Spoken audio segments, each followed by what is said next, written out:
persons of the dialogue. Socrates, who is the narrator of the dialogue to his companion, Hippocrates, Alcibiades, and Critias, Protagoras, Hippias, and Protagoras, sophists, Callias, a wealthy Athenian. Scene, the house of Callias, companion, where do you come from, Socrates? And yet I need hardly ask the question, for I know that you have been in chase of the fair Alcibiades. I saw him the day before yesterday, and he had got a beard like a man, and he is a man, as I may tell you in your ear, but I thought that he was still very charming. Socrates, what of his beard? Are you not of Homer's opinion, who says, youth is most charming when the beard first appears, and that is now the charm of Alcibiades, companion. Well, and how does matters proceed? Have you been visiting him, and was he gracious to you? Socrates, yes, I thought that he was very gracious, and especially today, for I have just come from him, and he has been helping me in an argument. But shall I tell you a strange thing? I paid no attention to him, and several times I quite forgot that he was present. Companion, what is the meaning of this? Has anything happened between you and him? For surely you cannot have discovered a fairer love than he is, certainly not in this city of Athens. Socrates, yes, much fairer. Companion, what do you mean, a citizen or a foreigner? Socrates, a foreigner. Companion, of what country? Socrates, of Abdera. Companion, and is this stranger really in your opinion a fairer love than the son of Cleinias? Socrates, and is not the wiser always the fairer, sweet friend? Companion, but have you really met, Socrates, with some wise one? Socrates, say rather with the wisest of all living men, if you are willing to accord that title to Protagoras. Companion, what, is Protagoras in Athens? Socrates, yes, he has been here 2 days. Companion, and do you just come from an interview with him? Socrates, yes, and I have heard and said many things. Companion, then, if you have no engagement, suppose that you sit down and tell me what passed, and my attendant here shall give up his place to you. Socrates, to be sure, and I shall be grateful to you for listening. Companion, thank you too for telling us. Socrates, that is thank you twice over. Listen then. Last night, or rather very early this morning, Hippocrates, the son of Apollodorus and the brother of Phason, gave a tremendous thump with his staff at my door. Someone opened to him, and he came rushing in and bawled out, Socrates, are you awake or asleep? I knew his voice and said, Hippocrates, is that you? And do you bring any news? Good news, he said. Nothing but good. Delightful, I said. But what is the news, and why have you come hither at this unearthly hour? He drew nearer to me and said, Protagoras is come. Yes, I replied. He came 2 days ago. Have you only just heard of his arrival? Yes, by the gods, he said, but not until yesterday evening. At the same time he felt for the truckle bed and sat down at my feet. And then he said, yesterday, quite late in the evening, on my return from Oweno, whither I had gone in pursuit of my runaway slave, Satyrus, as I meant to have told you if some other matter had not come in the way. On my return, when we had done supper and were about to retire to rest, my brother said to me, Protagoras is come. I was going to you at once, and then I thought that the night was far spent. But the moment sleep left me after my fatigue, I got up and came hither direct. I, who knew the very courageous madness of the man, said, What is the matter? Has Protagoras robbed you of anything? He replied, laughing, Yes, indeed he has, Socrates, of the wisdom which he keeps from me. But surely, I said, if you give him money and make friends with him, he will make you as wise as he is himself. Would to heaven, he replied, that this were the case. He might take all that I have, and all that my friends have, if he pleased. But that is why I have come to you now, in order order that you may speak to him on my behalf, for I am young, and also I have never seen nor heard him, when he visited Athens before I was but a child. And all men praise him, Socrates. He is reputed to be the most accomplished of speakers. There is no reason why we should not go to him at once, and then we shall find him at home. He lodges, as I hear, with Callias, the son of Hipponicus. Let us start. I replied, Not yet, my good friend. The hour is too early, but let us rise and take a turn in the court, and wait about there until daybreak. When the day breaks, then we will go, for Protagoras is generally at home, and we shall be sure to find him. Never fear. Upon this we got up and walked about in the court, and I thought that I would make trial of the strength of his resolution. So I examined him and put questions to him. Tell me, Hippocrates, I said, as you are going to Protagoras, and will be paying your money to him, what is he to whom you are going, and what will he make of you?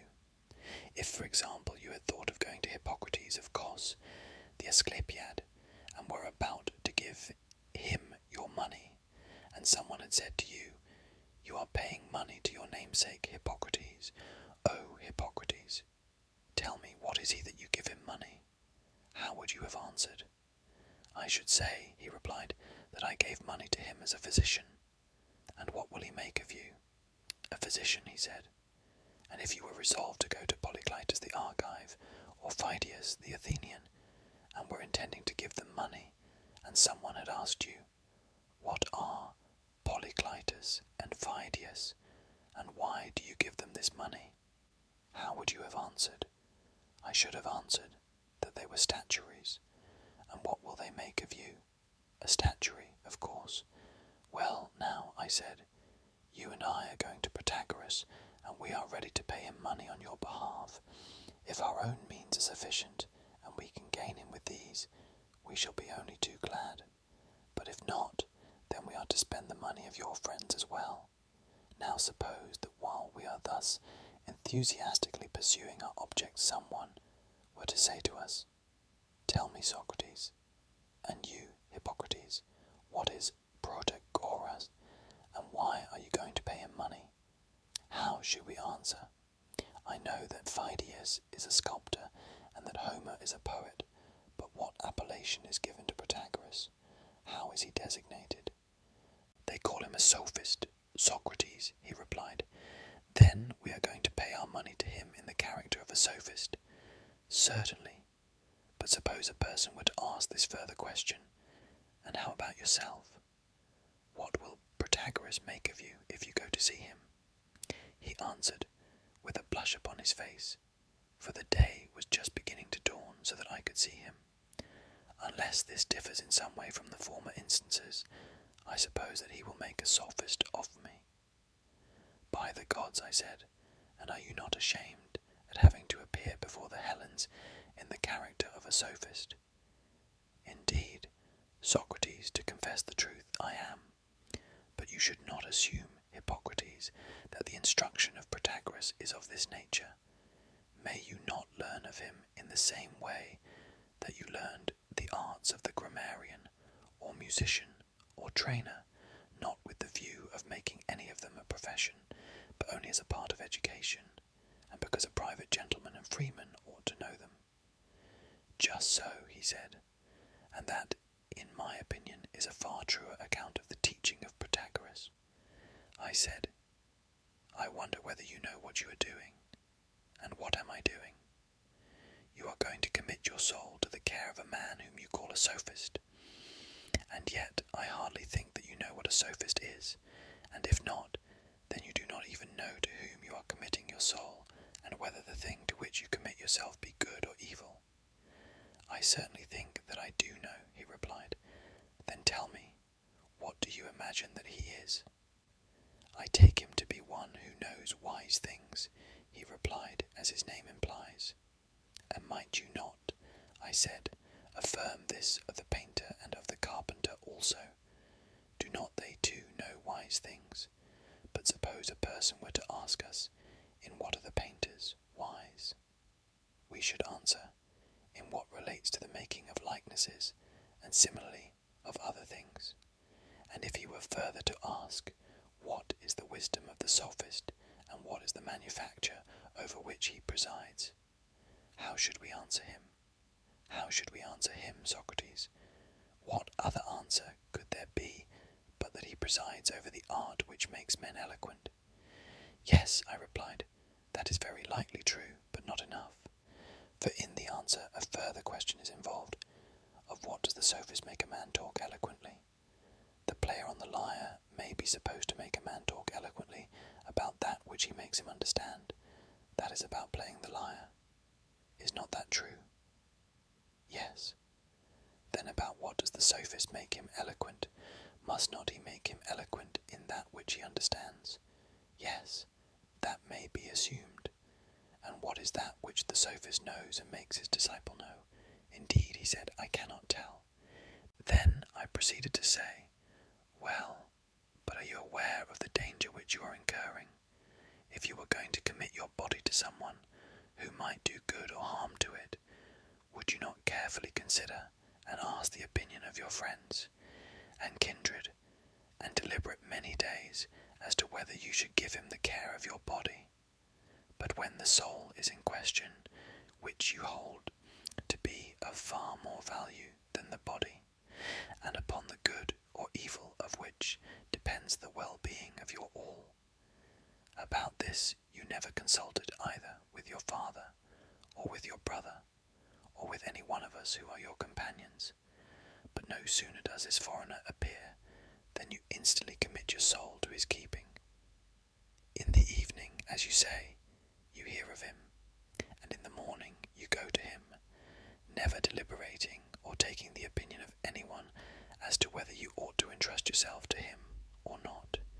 You have quite made up your mind that you will at all hazards be a pupil of Protagoras, and are prepared to expend all the property of yourself and of your friends in carrying out at any price this determination, although, as you admit, you do not know him and have never spoken with him, and you call him a sophist, but are manifestly ignorant of what a sophist is, and yet you are going to commit yourself to his keeping.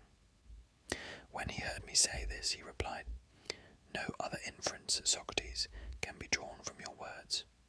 I proceeded, Is not a sophist, Hippocrates, one who deals wholesale or retail in the food of the soul? To me, that appears to be his nature. And what, Socrates, is the food of the soul? Surely, I said, knowledge is the food of the soul. And we must take care, my friend, that the sophist does not deceive us when he praises what he sells, like the dealers wholesale or retail who sell the food of the body. For they praise indiscriminately all their goods, without knowing what are really beneficial or hurtful. Neither do their customers know, with the exception of any trainer or physician who may happen to buy of them.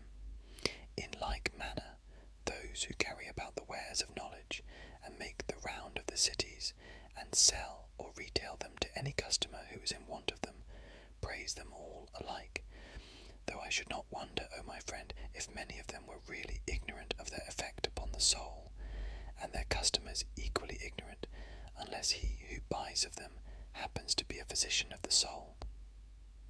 If, therefore, you have understanding of what is good and evil, you may safely buy knowledge of Protagoras, or of any one.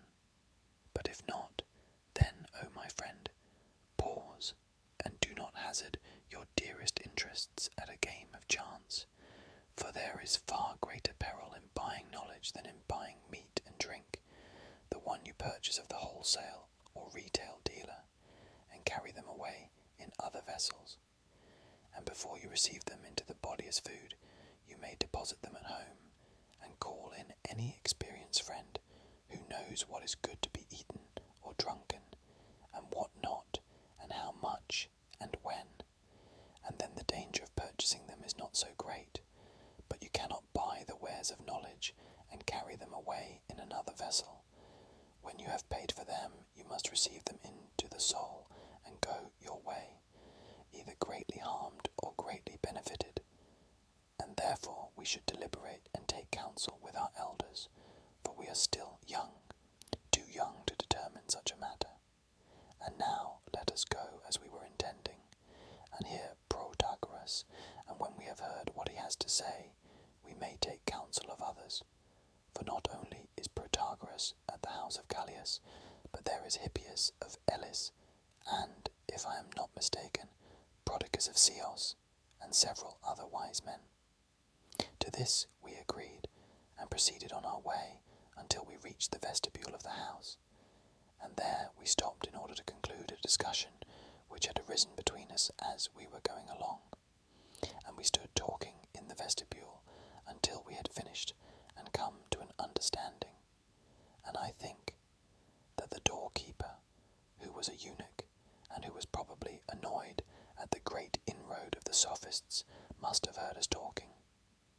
At any rate, when we knocked at the door, and he opened and saw us, he grumbled, "They are sophists, he is not at home," and instantly gave the door a hearty bang with both his hands.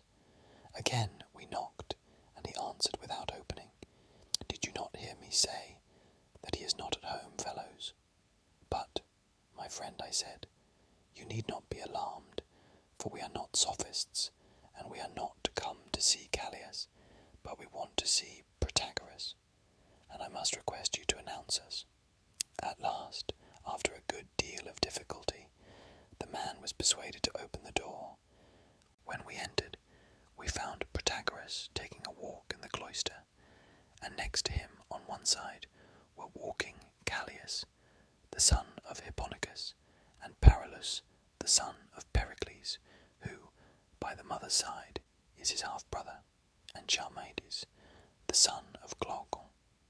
On the other side of him were Xanthippus, the other son of Pericles, Philippides, the son of Philomelus, also Antimorus of Mende, who of all the disciples of Protagoras is the most famous, and intends to make sophistry his profession. A train of listeners followed him. The greater part of them appeared to be foreigners, whom Protagoras had brought with him out of the various cities visited by him in his journeys, he, like Orpheus, attracting them his voice, and they following. Compare rep. I should mention also that there were some Athenians in the company. Nothing delighted me more than the precision of their movements. They never got into his way at all. But when he and those who were with him turned back, then the band of listeners parted regularly, on either side. He was always in front, and they wheeled round and took their places behind him in perfect order. After him, as Homer says, I lifted up my eyes and saw Hippias the Elean sitting in the opposite cloister on a chair of state, and around him were seated on benches Eryximachus, the son of Achaemenus, and Phaedrus the Meronusian, and Andron the son of Androtion, and there were strangers, whom he had brought with him from his native city of Elis, and some others. They were putting to Hippias certain physical and astronomical questions, and he, ex cathedra, was determining their several questions to them, and discoursing of them. Also my eyes beheld Tantalus Odoandum. For Prodicus the scene was at Athens. He had been lodged in a room which, in the days of Hipponicus, was a storehouse. But, as the house was full, Callias had cleared this out, and made the room into a guest chamber. Now Prodicus was still in bed, wrapped up in sheepskins and bedclothes, of which there seemed to be a great heap. And there was sitting by him on the couches near Pausanias of the deme of Ceremaeus, and with Pausanias was a youth, quite young, who is certainly remarkable for his good looks, and, if I am not mistaken, is also of a fair and gentle nature. I thought that I heard him called Agathon, and my suspicion is that he is the beloved of Pausanias. There was this youth, and also there were the two Adimantuses, one the son of Cepis, and the other of Leucolophides, and some others. I was very anxious to hear what Protagoras was saying, for he seems to me to be an all-wise and inspired man, but I was not able to get into the inner circle, and his fine, deep voice made an echo in the room which rendered his words inaudible. No sooner had we entered, than there followed us Alcibiades, the beautiful, as you say, and I believe you, and also Critias, the son of Calescrus. On entering, we stopped a little, in order to look about us, and then walked up to Protagoras, and I said, "Protagoras, my friend Hippocrates and I have come to see you. Do you wish," he said, "to speak with me alone, or in the presence of the company?" "Whichever you please," I said. "You shall determine when you have heard the purpose of our visit." "And what is your purpose?" he said. "I must explain," I said, "that my friend Hippocrates is a native Athenian. He is the son of Apollodorus, and of a great and prosperous house, and he is himself in natural ability quite a match for anybody of his own age. I believe that he aspires to political eminence, and this he thinks that conversation with you is most likely to procure for him. And now you can determine whether you would wish to speak to him of your teaching alone, or in the presence of the company. Thank you, Socrates, for your consideration of me. For certainly a stranger finding his way into great cities, and persuading the flower of the youth in them to leave company of their kinsmen or any other acquaintances, old or young, and live with him, under the idea that they will be improved by his conversation, ought to be very cautious. Great jealousies are aroused by his proceedings, and he is the subject of many enmities and conspiracies.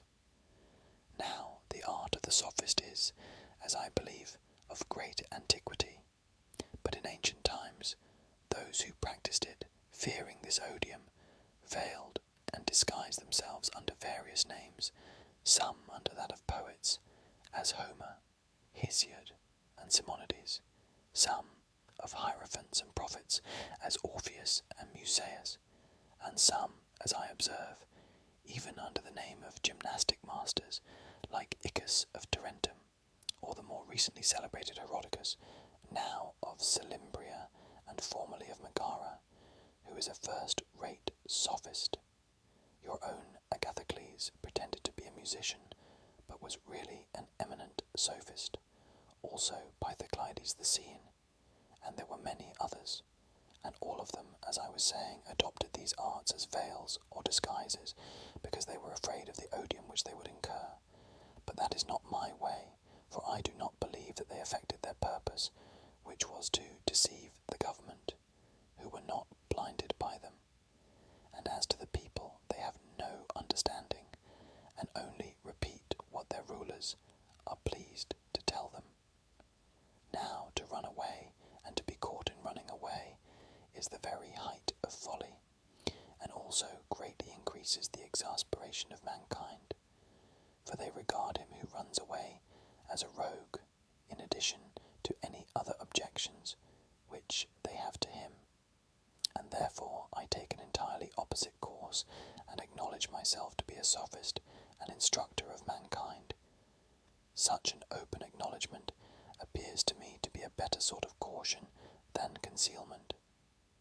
Nor do I neglect other precautions, and therefore I hope, as I may say, by the favour of heaven, that no harm will come of the acknowledgment that I am a sophist, and I have been now many years in the profession, for all my years, when added up, are many. There is no one here present of whom I might not be the father. Wherefore I should much prefer conversing with you, if you want to speak with me, in the presence of the company, as I suspected that he would like to have a little display and glorification in the presence of Protagoras and Hippias, and would gladly show us to them in the light of his admirers. I said, but why should we not summon Protagoras and Hippias and their friends to hear us? Very good, he said. Suppose, said Callias, that we hold a council in which you may sit and discuss. This was agreed upon, and great delight was felt at the prospect of hearing wise men talk. We ourselves took the chairs and benches, and arranged them by Hippias, where the other benches had been already placed.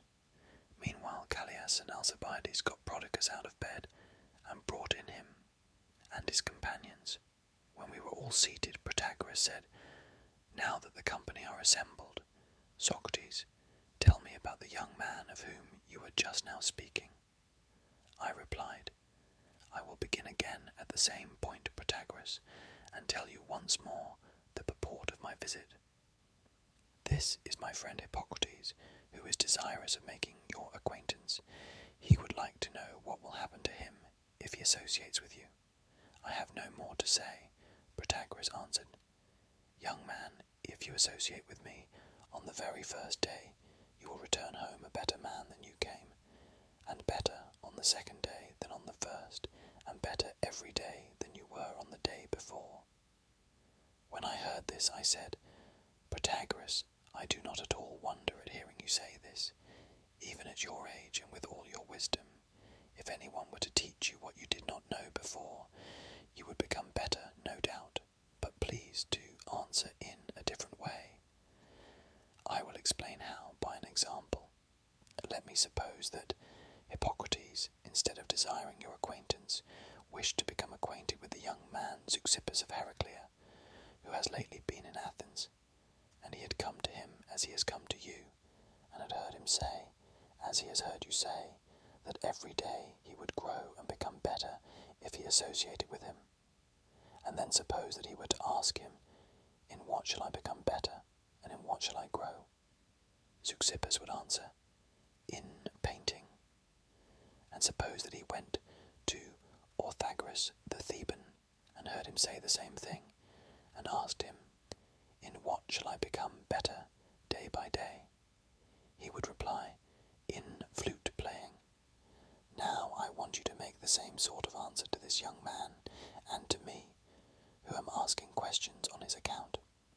When you say that on the first day on which he associates with you, he will return home a better man, and on every day will grow in like manner, in what, Protagoras, will he be better, and about what?" When Protagoras heard me say this, he replied, "You ask questions fairly, and I like to answer a question which is fairly put. If Hippocrates comes to me, he will not experience the sort of drudgery with which other sophists are in the habit of insulting their pupils, who, when they have just escaped from the arts, are taken and driven back into them by these teachers, and made to learn calculation, and astronomy, and geometry, and music." He gave a look at Hippias as he said this. "But if he comes to me, he will learn that which he comes to learn, and this is prudence in affairs private as well as public. He will learn to order his own house in the best manner, and he will be able to speak and act for the best in the affairs of the state." "Do I understand you?" I said. "And is your meaning that you teach the art of politics, and that you promise to make men good citizens?" "That, Socrates, is exactly the profession which I make." "Then," I said, "you do indeed possess a noble art, if there is no mistake about this.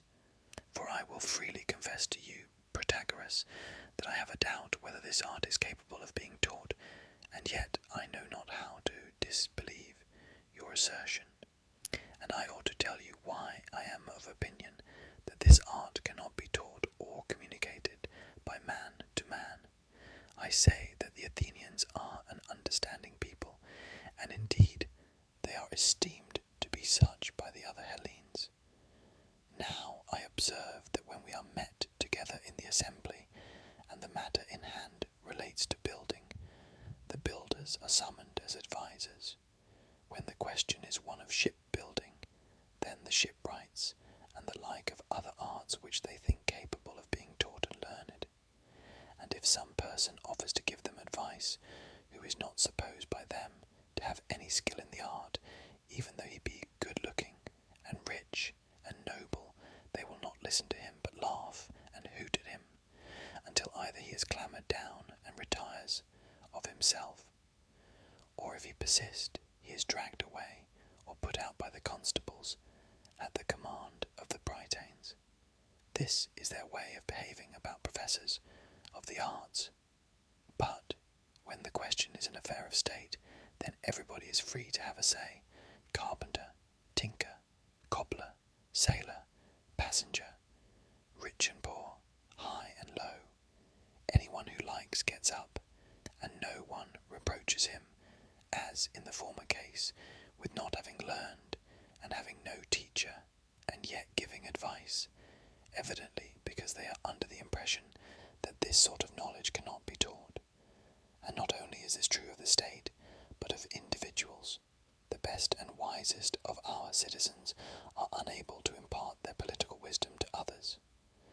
As for example, Pericles, the father of these young men, who gave them excellent instruction in all that could be learned from masters, in his own department of politics neither taught them, nor gave them teachers, but they were allowed to wander at their own free will in a sort of hope that they would light upon virtue of their own accord. Or take another example.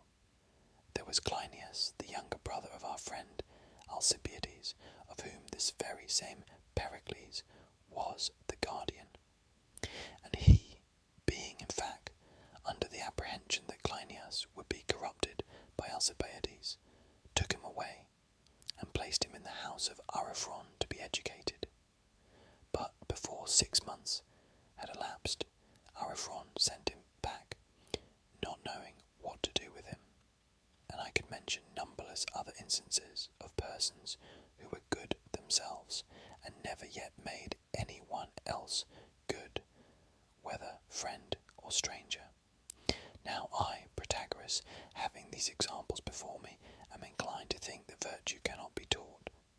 But then again, when I listen to your words, I waver, and am disposed to think that there must be something in what you say, because I know that you have great experience, and learning, and invention, and I wish that you would, if possible, show me a little more clearly that virtue can be taught. Will you be so good? That I will, Socrates, and gladly. But what would you like? Shall I, as an elder, speak to you as younger men in an apologue or myth, or shall I argue out the question? To this several of the company answered that he should choose for himself.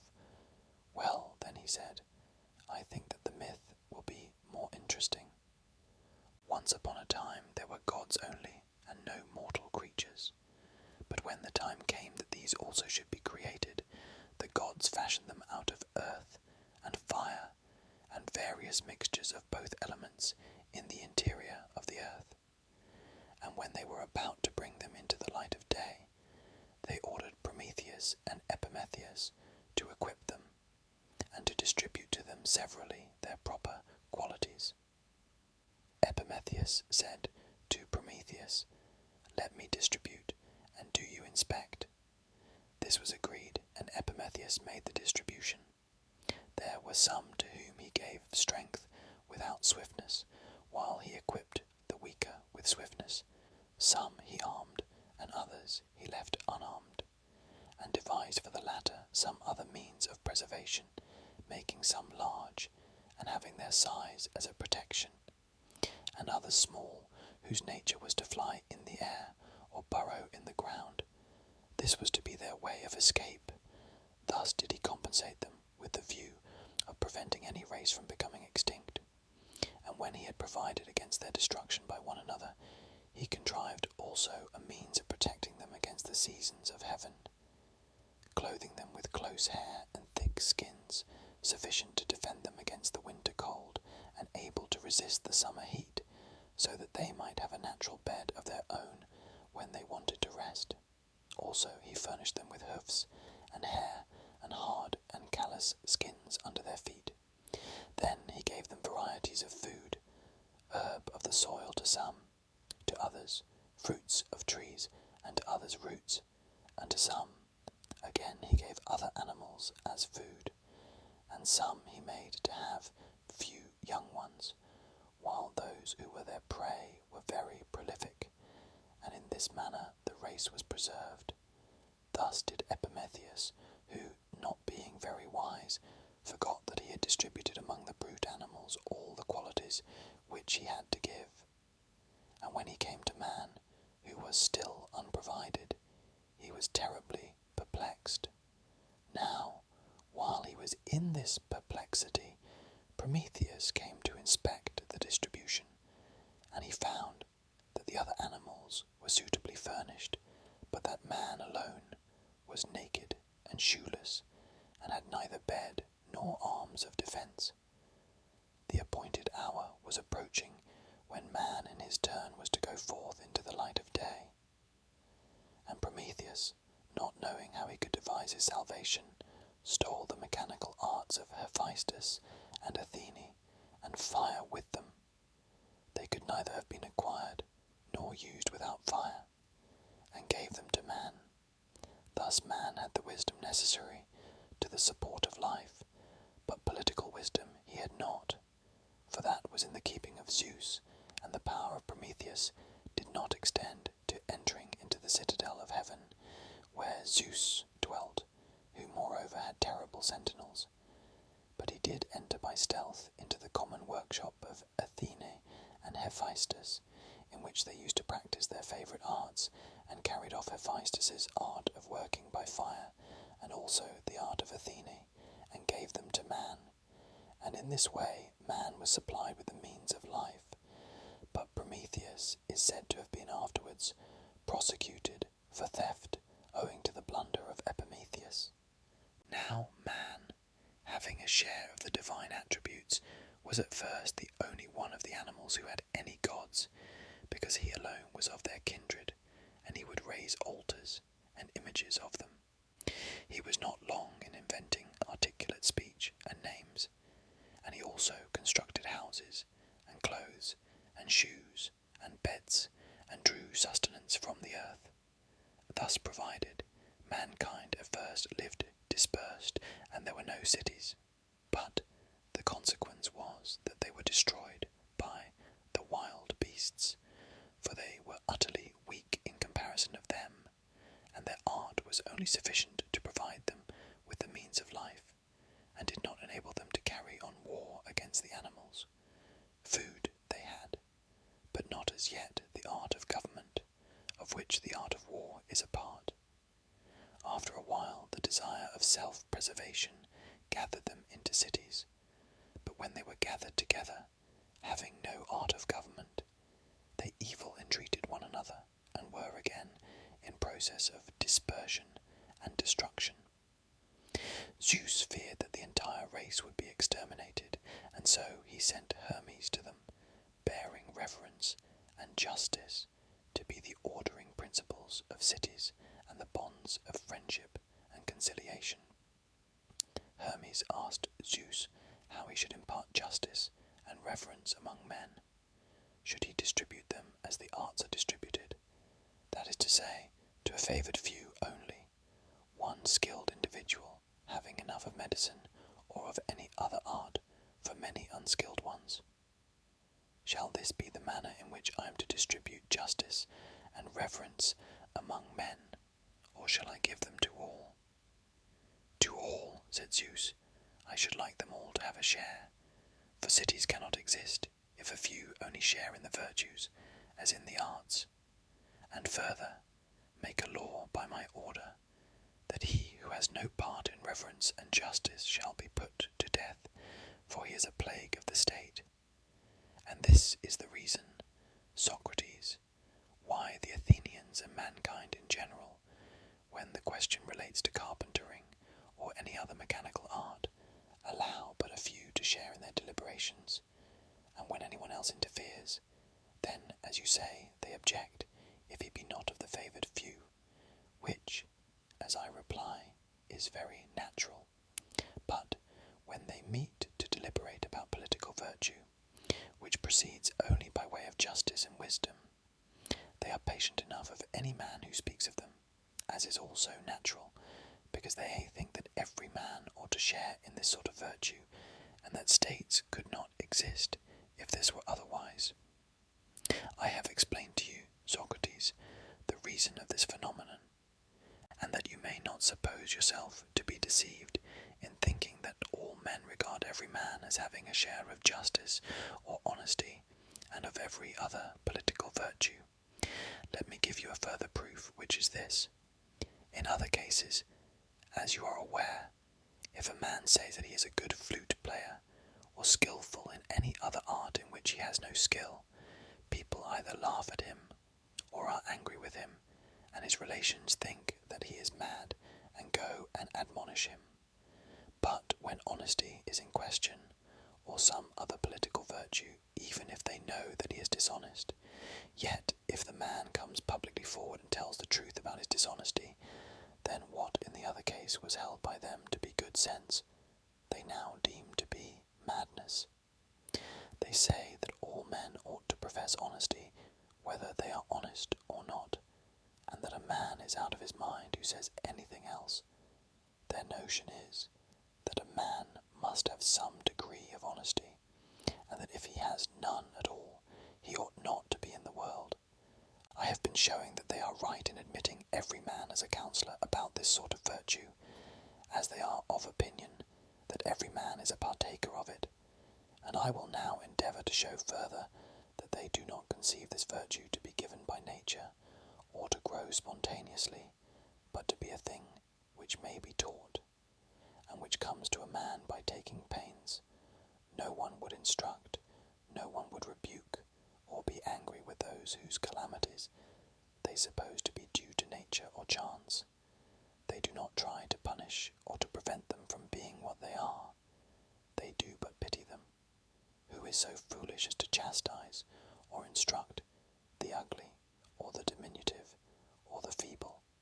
And for this reason, because he knows that good and evil of this kind is the work of nature and of chance. Whereas if a man is wanting in those good qualities which are attained by study and exercise and teaching, and has only the contrary evil qualities, other men are angry with him, and punish and reprove him. Of these evil qualities, one is impiety, another injustice, and they may be described generally as the very opposite of political virtue. In such cases, any man will be angry with another, and reprimand him, clearly because he thinks that by study and learning, the virtue in which the other is deficient may be acquired. If you will think, Socrates, of the nature of punishment, you will see at once that in the opinion of mankind, virtue may be acquired. No one punishes the evildoer under the notion, or for the reason that he has done wrong. Only the unreasonable fury of a beast acts in that manner.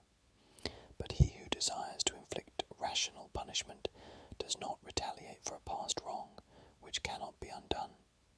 He has regard to the future, and is desirous that the man who is punished, and he who sees him punished, may be deterred from doing wrong again.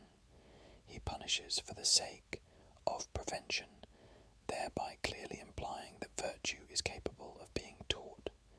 This is the notion of all who retaliate upon others, either privately or publicly, and the Athenians too, your own citizens, like other men, punish and take vengeance on all whom they regard as evildoers, and hence we may infer them to be of the number of those who think that virtue may be acquired and taught.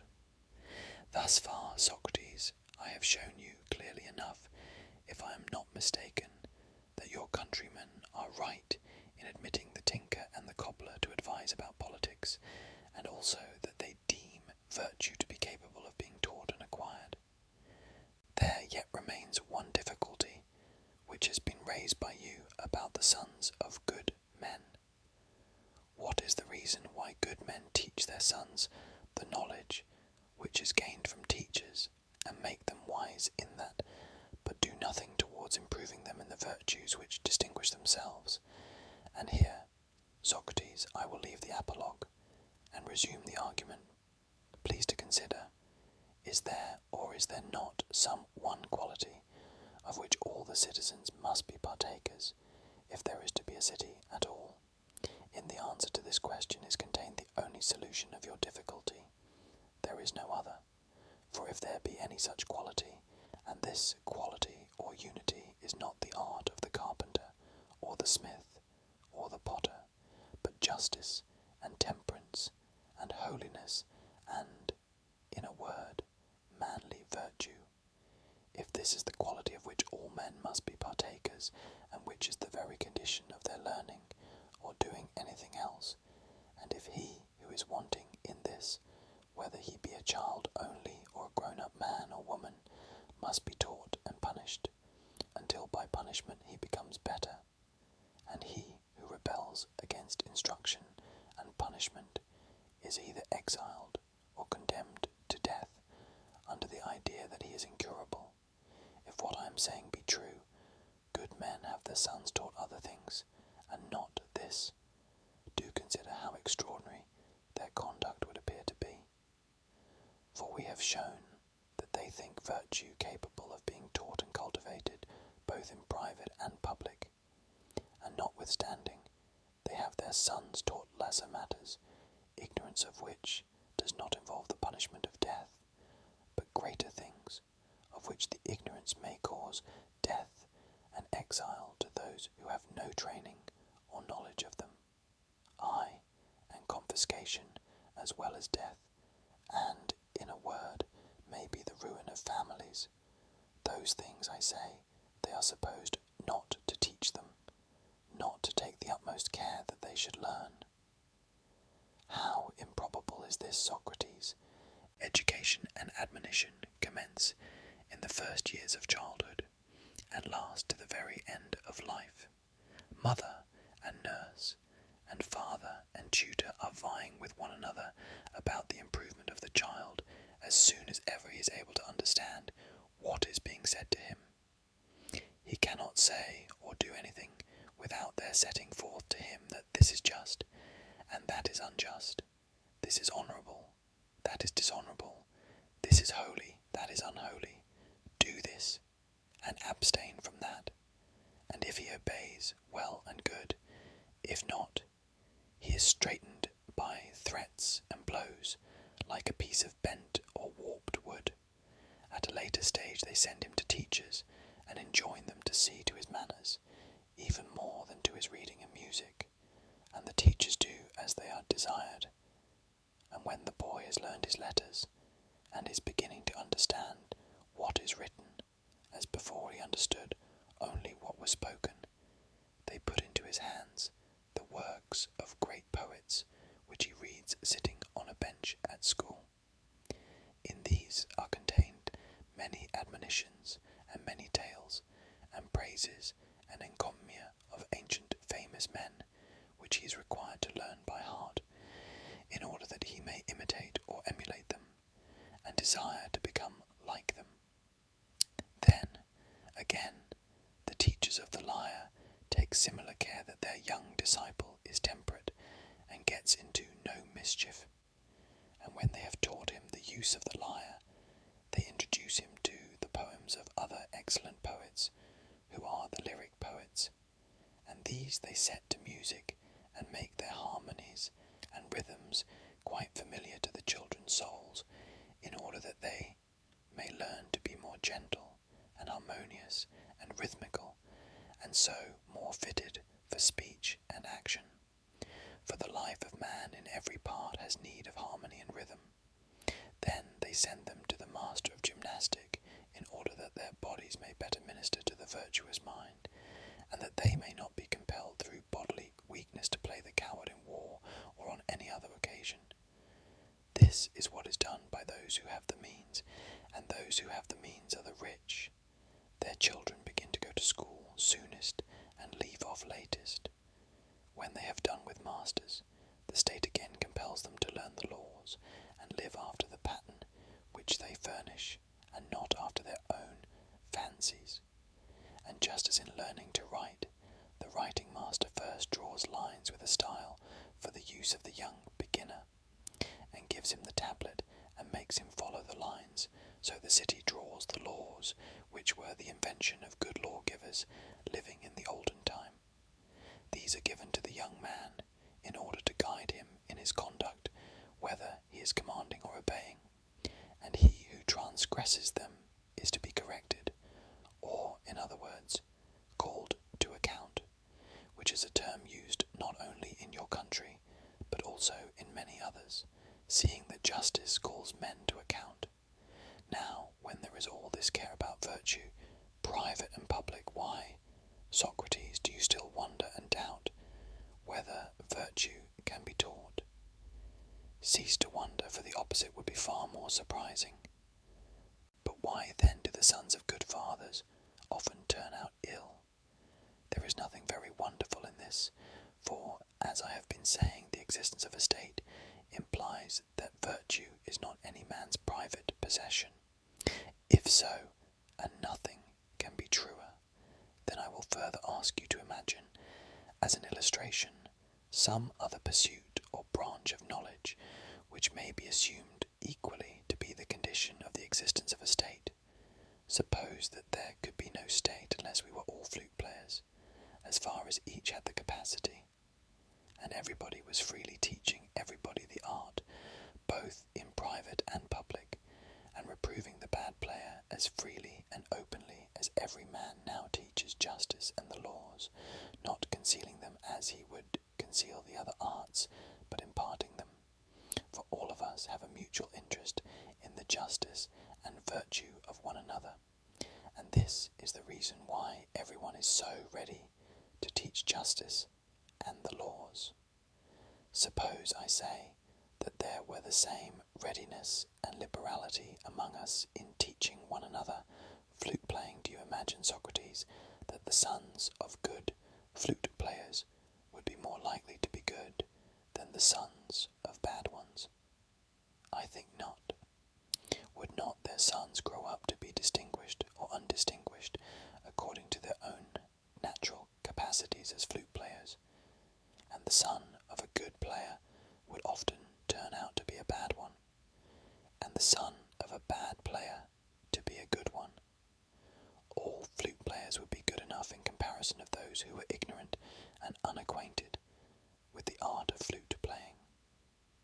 In like manner, I would have you consider that he who appears to you to be the worst of those who have been brought up in laws and humanities would appear to be a just man and a master of justice if he were to be compared with men who had no education, or courts of justice, or laws, or any restraints upon them which compelled them to practice virtue, with the savages, for example, whom the poet Socrates exhibited on the stage at the last year's Linnaean festival. If you were living among men such as the man-haters in his chorus, you would be only too glad to meet with Euripides and Phrynidas, and you would sorrowfully long to revisit the rascality of this part of the world. You, Socrates, are discontented, and why? Because all men are teachers of virtue, each one according to his ability. And you say, where are the teachers? You might as well ask, who teaches Greek? For of that too there will not be any teachers found. Or you might ask, who is to teach the sons of our artisans this same art which they have learned of their fathers? He and his fellow workmen have taught them to the best of their ability, but who will carry them further in their arts? And you would certainly have a difficulty, Socrates, in finding a teacher of them, but there would be no difficulty in finding a teacher of those who are wholly ignorant, and this is true of virtue or of anything else. If a man is better able than we are to promote virtue ever so little, we must be content with the result. A teacher of this sort I believe myself to be, and above all other men, to have the knowledge which makes a man noble and good, and I give my pupils their money's worth, and even more, as they themselves confess, and therefore I have introduced the following mode of payment. When a man has been my pupil, if he likes he pays my price, but there is no compulsion, and if he does not like, he has only to go into a temple and take an oath of the value of the instructions, and he pays no more than he declares to be their value. Such is my apologue, Socrates, and such is the argument by which I endeavour to show that virtue may be taught, and that this is the opinion of the Athenians. And I have also attempted to show that you are not to wonder at good fathers having bad sons, or at good sons having bad fathers, of which the sons of Polyclitus afford an example, who are the companions of our friends here, Paralus and Xanthippus, but are nothing in comparison with their father. And this is true of the sons of many other artists. As yet I ought not to say the same of Paralus and Xanthippus themselves, for they are young, and there is still hope of them. Protagoras ended, and in my ear so charming left his voice, that I the while thought him still speaking, still stood fixed to hear, borrowed by Milton, Paradise Lost. At length, when the truth dawned upon me that he had really finished, not without difficulty I began to collect myself, and looking at Hippocrates, I said to him, O son of Apollodorus, how deeply grateful I am to you for having brought me hither. I would not have missed the speech of Protagoras for a great deal, for I used to imagine that no human care could make men good, but I know better now. Yet I have still one very small difficulty, which I am sure that Protagoras will easily explain, as he has already explained so much. If a man were to go and consult Pericles or any of our great speakers about these matters, he might perhaps hear as fine a discourse. But then, when one has a question to ask of any of them, like books, they can neither answer nor ask. And if anyone challenges the least particular of their speech, they go ringing on in a long harangue, like brazen pots, which, when they are struck, continue to sound unless someone puts his hand upon them. Whereas our friend Protagoras can not only make a good speech, as he has already shown, but when he is asked a question he can answer briefly, and when he asks he will wait and hear the answer, and this is a very rare gift. Now I, Protagoras, want to ask of you a little question, which, if you will only answer, I shall be quite satisfied. You were saying that virtue can be taught, that I will take upon your authority, and there is no one to whom I am more ready to trust. But I marvel at one thing about which I should like to have my mind set at rest. You were speaking of Zeus sending justice and reverence to men, and several times while you were speaking, justice and temperance and holiness and all these qualities were described by you as if together they made up virtue. Now I want you to tell me truly whether virtue is one whole, of which justice and temperance and holiness are parts, or whether all these are only the names of one and the same thing. That is the doubt which still lingers in my mind. There is no difficulty, Socrates, in answering that the qualities of which you are speaking are the parts of virtue which is one. And are they parts, I said, in the same sense in which mouth, nose, and eyes and ears are the parts of a face, or are they like the parts of gold, which differ from the whole, and from one another only in being larger or smaller? I should say that they differed, Socrates, in the first way. They are related to one another, as the parts of a face are related to the whole face. And do men have some one part and some another part of virtue? Or if a man has one part, must he also have all the others? By no means, he said, for many a man is brave and not just, or just and not wise. You would not deny then that courage and wisdom are also parts of virtue? Most undoubtedly they are, he answered, and wisdom is the noblest of the parts, and they are all different from one another, I said. Yes, and has each of them a distinct function, like the parts of the face. The eye, for example, is not like the ear, and has not the same functions, and the other parts are none of them like one another, either in their functions or in any other way. I want to know whether the comparison holds concerning the parts of virtue. Do they also differ from one another in themselves and in their functions? For that is clearly what the simile would imply. Yes, Socrates, you are right in supposing that they differ. Then, I said, no other part of virtue is like knowledge, or like justice, or like courage, or like temperance, or like holiness? No, he answered.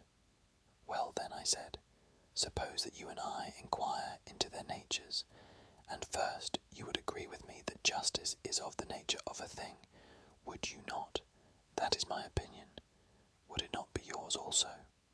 Mine also, he said. And suppose that someone were to ask us, saying, O Protagoras, and you, Socrates, what about this thing which you were calling justice? Is it just or unjust? And I were to answer, just. Would you vote with me or against me? With you, he said. Thereupon I should answer to him who asked me, that justice is of the nature of the just, would not you? Yes, he said, and suppose that he went on to say, well now, is there also such a thing as holiness? We should answer, yes, if I am not mistaken. Yes, he said, which you would also acknowledge to be a thing, should we not say so? He assented. And is this a sort of thing which is of the nature of the holy, or of the nature of the unholy? I should be angry at his putting such a question, and should say, Peace, man, nothing can be holy if holiness is not holy. What would you say? Would you not answer in the same way? Certainly, he said. And then, after this, suppose that he came and asked us, what were you saying just now? Perhaps I may not have heard you rightly, but you seemed to me to be saying that the parts of virtue were not the same as one another. I should reply, you certainly heard that said, but not as you imagine by me, for I only asked the question, Protagoras gave the answer. And suppose that he turned to you and said, is this true, Protagoras? And do you maintain that one part of virtue is unlike another, and is this your position? How would you answer him? I cannot help acknowledging the truth of what he said, Socrates. Well then, Protagoras, we will assume this. And now, supposing that he proceeded to say further, then holiness is not of the nature of justice, nor justice of the nature of holiness, but of the nature of unholiness, and holiness is of the nature of the not just, and therefore of the unjust, and the unjust is the unholy. How shall we answer him? I should certainly answer him on my own behalf, that justice is holy, and that holiness is just. And I would say in like manner, on your behalf also, if you would allow me, that justice is either the same with holiness, or very nearly the same. And above all, I would assert that justice is like holiness, and holiness is like justice. And I wish that you would tell me whether I may be permitted to give this answer on your behalf, and whether you would agree with me. He replied, I cannot simply agree, Socrates, to the proposition that justice is holy and that holiness is just, for there appears to me to be a difference between them. But what matter, if you please, I please. And let us assume, if you will, that justice is holy and that holiness is just. Pardon me, I replied, I do not want this if you wish, or if you will, sort of conclusion to be proven, but I want you and me to be proven. I mean to say that the conclusion will be best proven if there be no if. Well, he said, I admit that justice bears a resemblance to holiness, for there is always some point of view in which everything is like every other thing. White is in a certain way like black, and hard is like soft, and the most extreme opposites have some qualities in common. Even the parts of the face, which, as we were saying before, are distinct and have different functions, are still, in a certain point of view, similar, and one of them is like another of them. And you may prove that they are like one another on the same principle that all things are like one another. And yet things which are like in some particular ought not to be called alike, nor things which are unlike in some particular, however slight, unlike.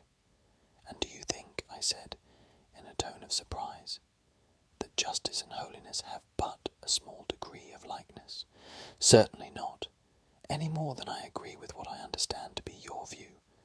Well, I said, as you appear to have a difficulty about this, let us take another of the examples which you mentioned instead. Do you admit the existence of folly? I do. And is not wisdom the very opposite of folly? That is true, he said. And when men act rightly and advantageously, they seem to you to be temperate. Yes, he said, and temperance makes them temperate. Certainly. And they who do not act rightly act foolishly, and in acting thus are not temperate. I agree, he said. Then to act foolishly is the opposite of acting temperately. He assented. And foolish actions are done by folly, and temperate actions by temperance. He agreed. And that is done strongly, which is done by strength, and that which is weakly done by weakness. He assented. And that which is done with swiftness is done swiftly, and that which is done with slowness, slowly. He assented again. And that which is done in the same manner is done by the same, and that which is done in an opposite manner by the opposite. He agreed. Once more, I said, is there anything beautiful? Yes, to which the only opposite is the ugly. There is no other. And is there anything good? There is. To which the only opposite is the evil. There is no other. And there is the acute in sound. True. To which the only opposite is the grave. There is no other, he said, but that. Then every opposite has one opposite only, and no more. He assented. Then now, I said, let us recapitulate our admissions. First of all, we admitted that everything has one opposite, and not more than one. We did so, and we admitted also that what was done in opposite ways was done by opposites. Yes, and that which was done foolishly, as we further admitted, was done in the opposite way to that which was done temperately. Yes, and that which was done temperately was done by temperance, and that which was done foolishly by folly. He agreed. And that which is done in opposite ways is done by opposites. Yes, and one thing is done by temperance, and quite another thing by folly. Yes, and in opposite ways, certainly, and therefore by opposites. Then folly is the opposite of temperance, clearly. And do you remember that folly has already been acknowledged by us to be the opposite of wisdom? He assented, and we said that everything has only one opposite. Yes. Then, Protagoras, which of the two assertions shall we renounce?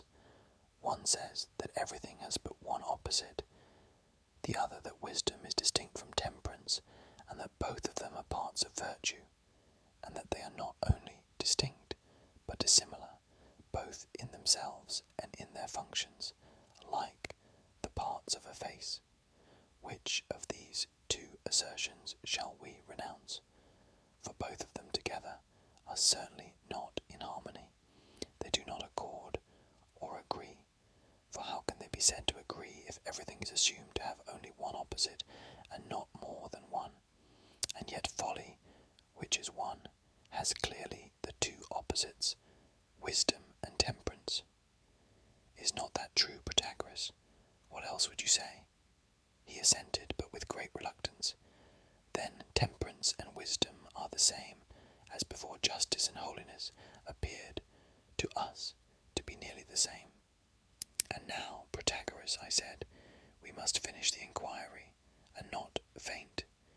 Do you think that an unjust man can be temperate in his injustice? I should be ashamed, Socrates, he said, to acknowledge this, which nevertheless many may be found to assert. And shall I argue with them or with you? I replied. I would rather, he said, that you should argue with the many first, if you will, whichever you please, if you will only answer me, and say whether you are of their opinion or not. My object is to test the validity of the argument, and yet the result may be that I who ask and you who answer may both be put on our trial. Protagoras at first made a show of refusing, as he said that the argument was not encouraging. At length he consented to answer. Now then, I said, begin at the beginning and answer me. You think that some men are temperate and yet unjust? Yes, he said, sense is good sense. Yes. And good sense is good counsel in doing injustice. Granted. If they succeed, I said, or if they do not succeed. If they succeed, and you would admit the existence of goods. Yes. And is the good that which is expedient for man? Yes. Indeed, he said. And there are some things which may be inexpedient, and yet I call them good. I thought that Protagoras was getting ruffled and excited. He seemed to be setting himself in an attitude of war. Seeing this, I minded my business and gently said, "When you say, Protagoras, that things inexpedient are good, do you mean inexpedient for man only, or inexpedient altogether? And do you call the latter good?" "Certainly not the last," he replied, "for I know of many things, meats, drinks, medicines, and 10,000 other things, which are inexpedient for man, and some which are expedient, and some which are neither expedient nor inexpedient for man, but only for horses, and some for oxen only, and some for dogs, and some for no animals, but only for trees, and some for the roots of trees, and not for their branches, as for example manure, which is a good thing when laid about the roots of a tree, but utterly destructive if thrown upon the shoots and young branches. Or I may instance olive oil, which is mischievous to all plants, and generally most injurious to the hair of every animal, with the exception of man, but beneficial to human hair and to the human body generally. And even in this application, so various and changeable is the nature of the benefit, that which is the greatest good to the outward parts of a man is a very great evil to his inward parts, and for this reason physicians always forbid their patients the use of oil in their food, except in very small quantities, just enough to extinguish the disagreeable sensation of smell in meats and sauces. When he had given this answer, the company cheered him, and I said, "Protagoras, I have a wretched memory, and when anyone makes a long speech to me, I never remember what he's talking about. As then, if I had been deaf, and you were going to converse with me, you would have had to raise your voice. So now, having such a bad memory, I will ask you to cut your answers shorter, if you would take me with you." "What do you mean?" he said. "How am I to shorten my answers? Shall I make them too short?" "Certainly not," I said, "but short enough."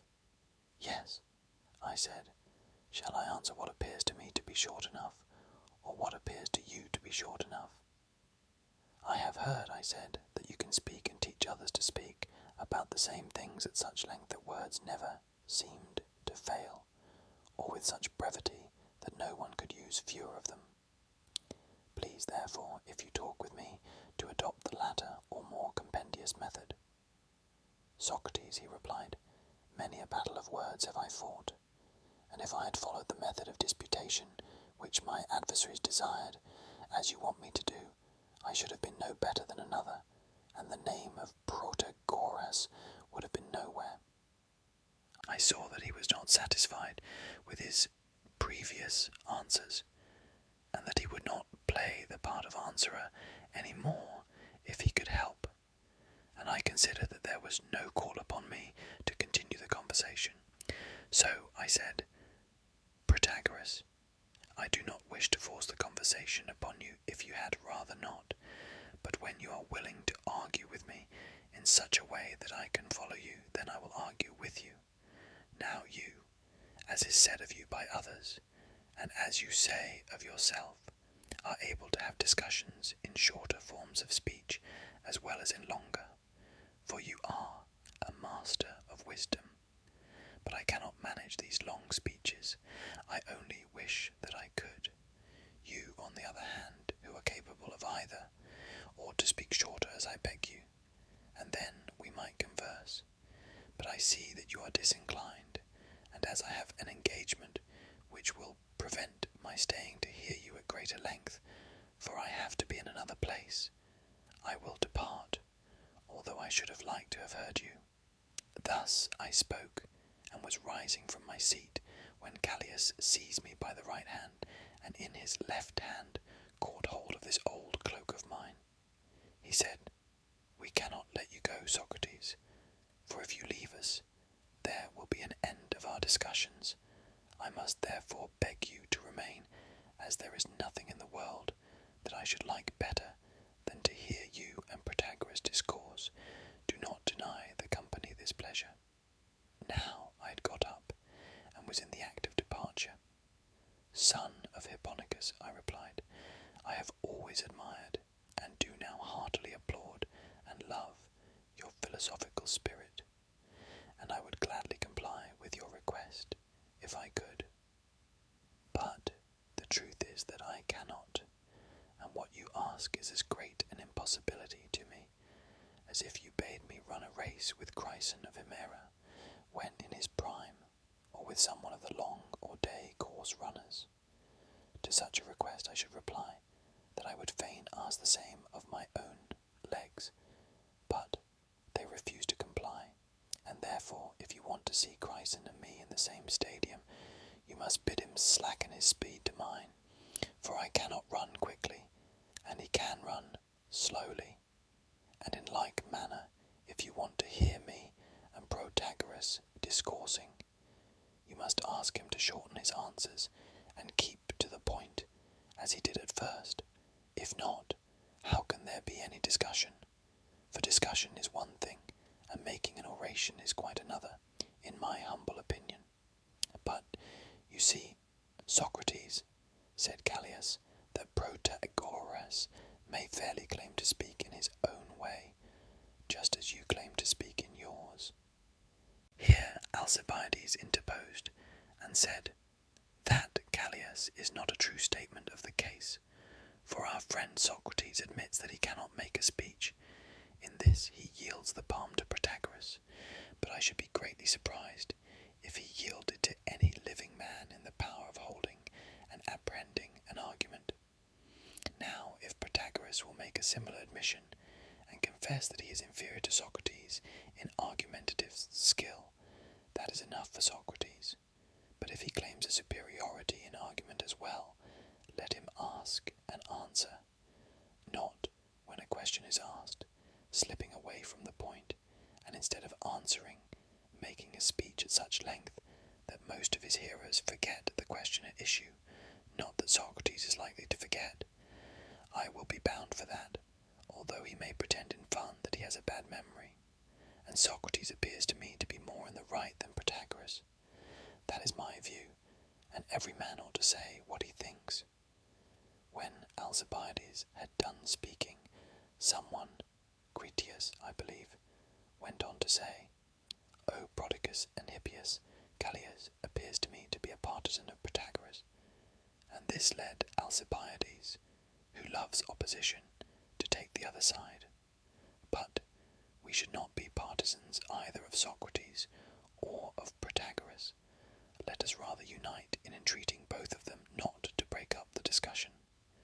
Protagoras added, "That, Critias, seems to me to be well said, for those who are present at such discussions ought to be impartial hearers of both the speakers, remembering, however, that impartiality is not the same as equality, for both sides should be impartially heard, and yet an equal meed should not be assigned to both of them, but to the wiser a higher meed should be given, and a lower to the less wise. And I, as well as Critias, would beg you, Protagoras and Socrates, to grant our request, which is that you will argue with one another, and not wrangle. For friends argue with friends out of good will, but only adversaries and enemies wrangle. And then our meeting will be delightful, for in this way you, who are the speakers, will be most likely to win esteem, and not praise only among us who are your audience, for esteem is a sincere conviction of the hearers' souls, but praise is often an insincere expression of men uttering falsehoods contrary to their conviction, and thus we who are the hearers will be gratified and not pleased, for gratification is of the mind when receiving wisdom and knowledge, but pleasure is of the body when eating or experiencing some other bodily delight. Thus spoke Protagoras, and many of the company applauded his words. Hippias the sage spoke next. He said, "All of you who are here present I reckon to be kinsmen and friends and fellow citizens, by nature and not by law, for by nature like is akin to like, whereas law is the tyrant of mankind, and often compels us to do many things which are against nature.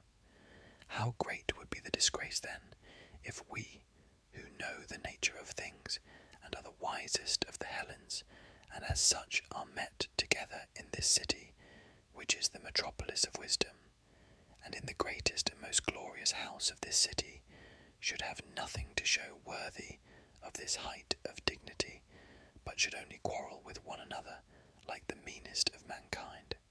I do pray and advise you, Protagoras, and you, Socrates, to agree upon a compromise.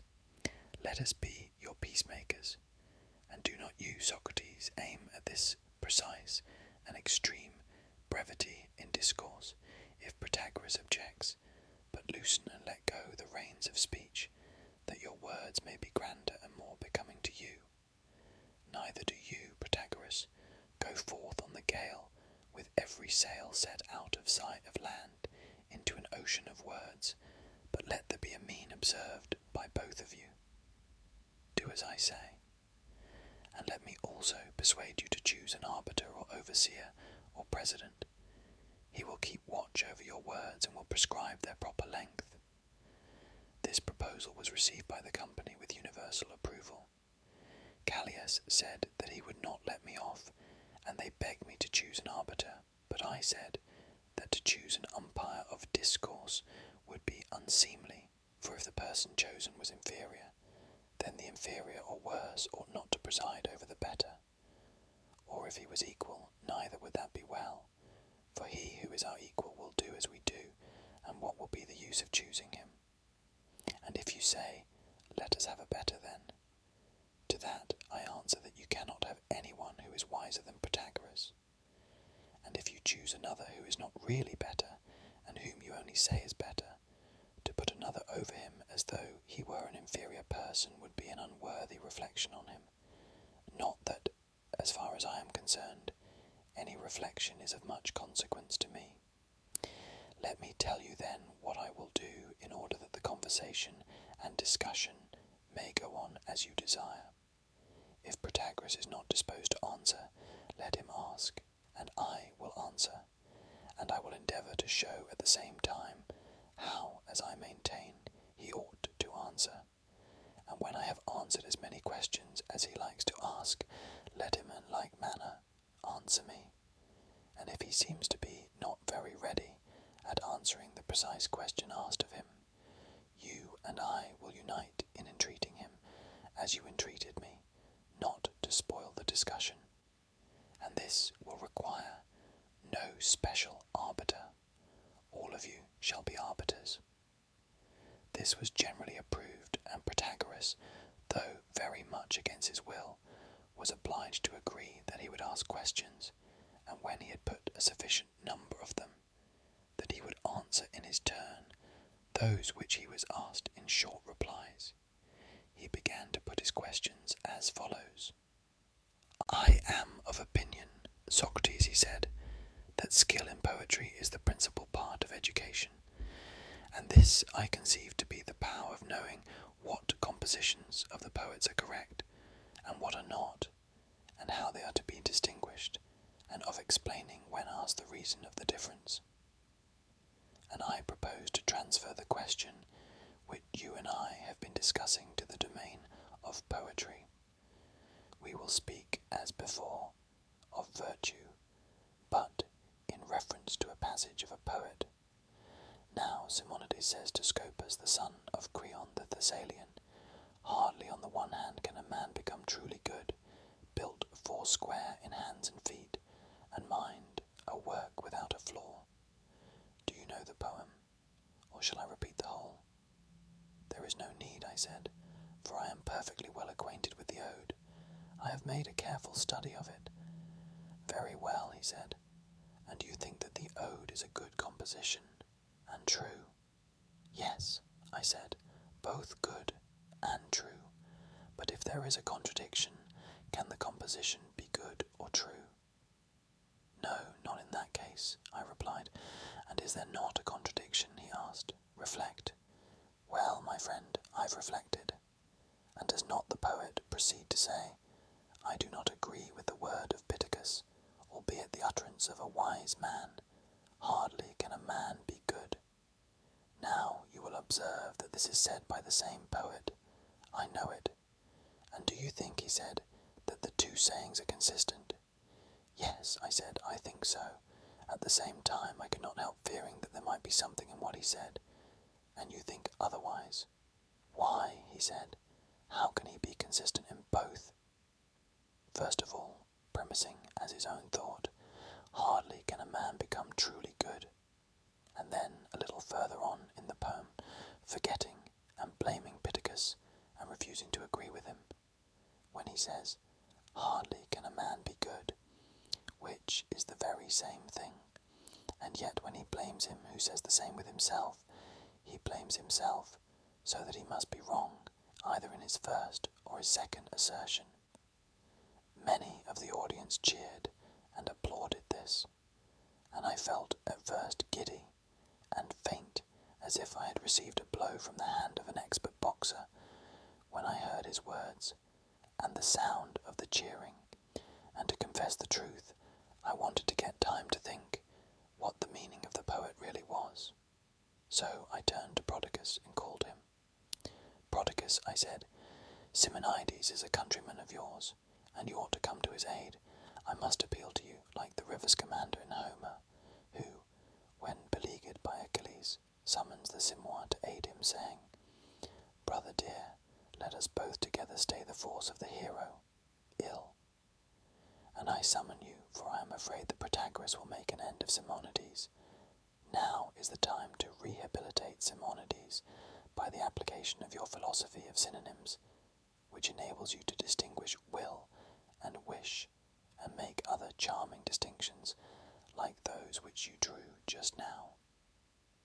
And I should like to know whether you would agree with me, for I am of opinion that there is no contradiction in the words of Simonides. And first of all, I wish that you would say whether, in your opinion, Protagoras being is the same as becoming. Not the same, certainly, replied Protagoras.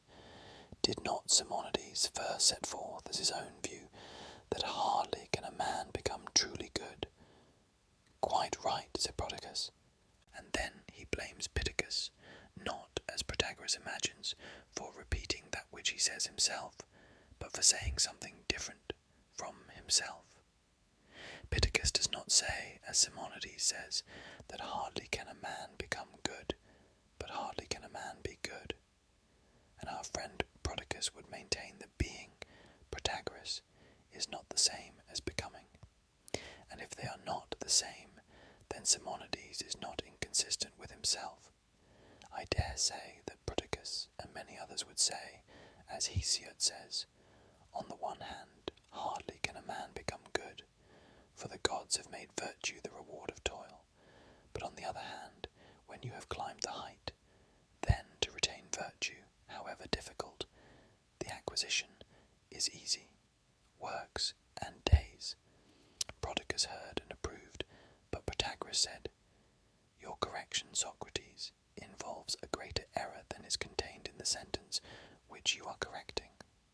Alas, I said, Protagoras, then I am a sorry physician, and do but aggravate a disorder which I am seeking to cure. Such is the fact, he said. How so? I asked. The poet, he replied, could never have made such a mistake as to say that virtue, which, in the opinion of all men, is the hardest of all things, can be easily retained. Well, I said, and how fortunate are we in having Protagoras among us at the right moment, for he has a wisdom, Protagoras, which, as I imagine, is more than human, and of very ancient date, and may be as old as Simonides, or even older. Learned as you are in many things, you appear to know nothing of this, but I know, for I am a disciple of his. And now, if I am not mistaken, you do not understand the word hard, chalépon, in the sense which Simonides intended. And I must correct you, as Protagoras corrects me when I use the word awful, deinon, as a term of praise. If I say that Protagoras or anyone else is an awfully wise man, he asks me if I am not ashamed of calling that which is good awful. And then he explains to me that the term awful is always taken in a bad sense, and that no one speaks of being awfully healthy or wealthy, or of awful peace, but of awful disease, awful war, awful poverty, meaning by the term awful, evil. And I think that Simonides and his countrymen the Ceans, when they spoke of hard, meant evil, or something which you do not understand. Let us ask Protagoras, for he ought to be able to answer questions about the dialect of Simonides. What did he mean, Protagoras, by the term hard? Evil, said Protagoras. And therefore, I said, Protagoras, he blames Pittacus for saying hard is the good, just as if that were equivalent to saying evil is the good.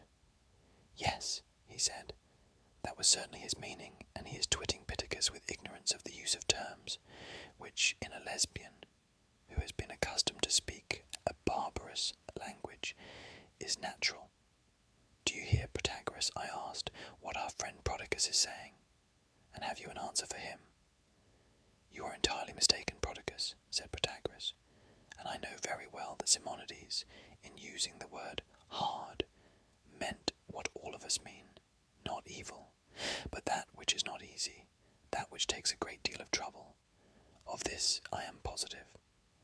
I said, I also incline to believe, Protagoras, that this was the meaning of Simonides, of which our friend Protagoras was very well aware, but he thought that he would make fun and try if you could maintain your thesis, for that Simonides could never have meant.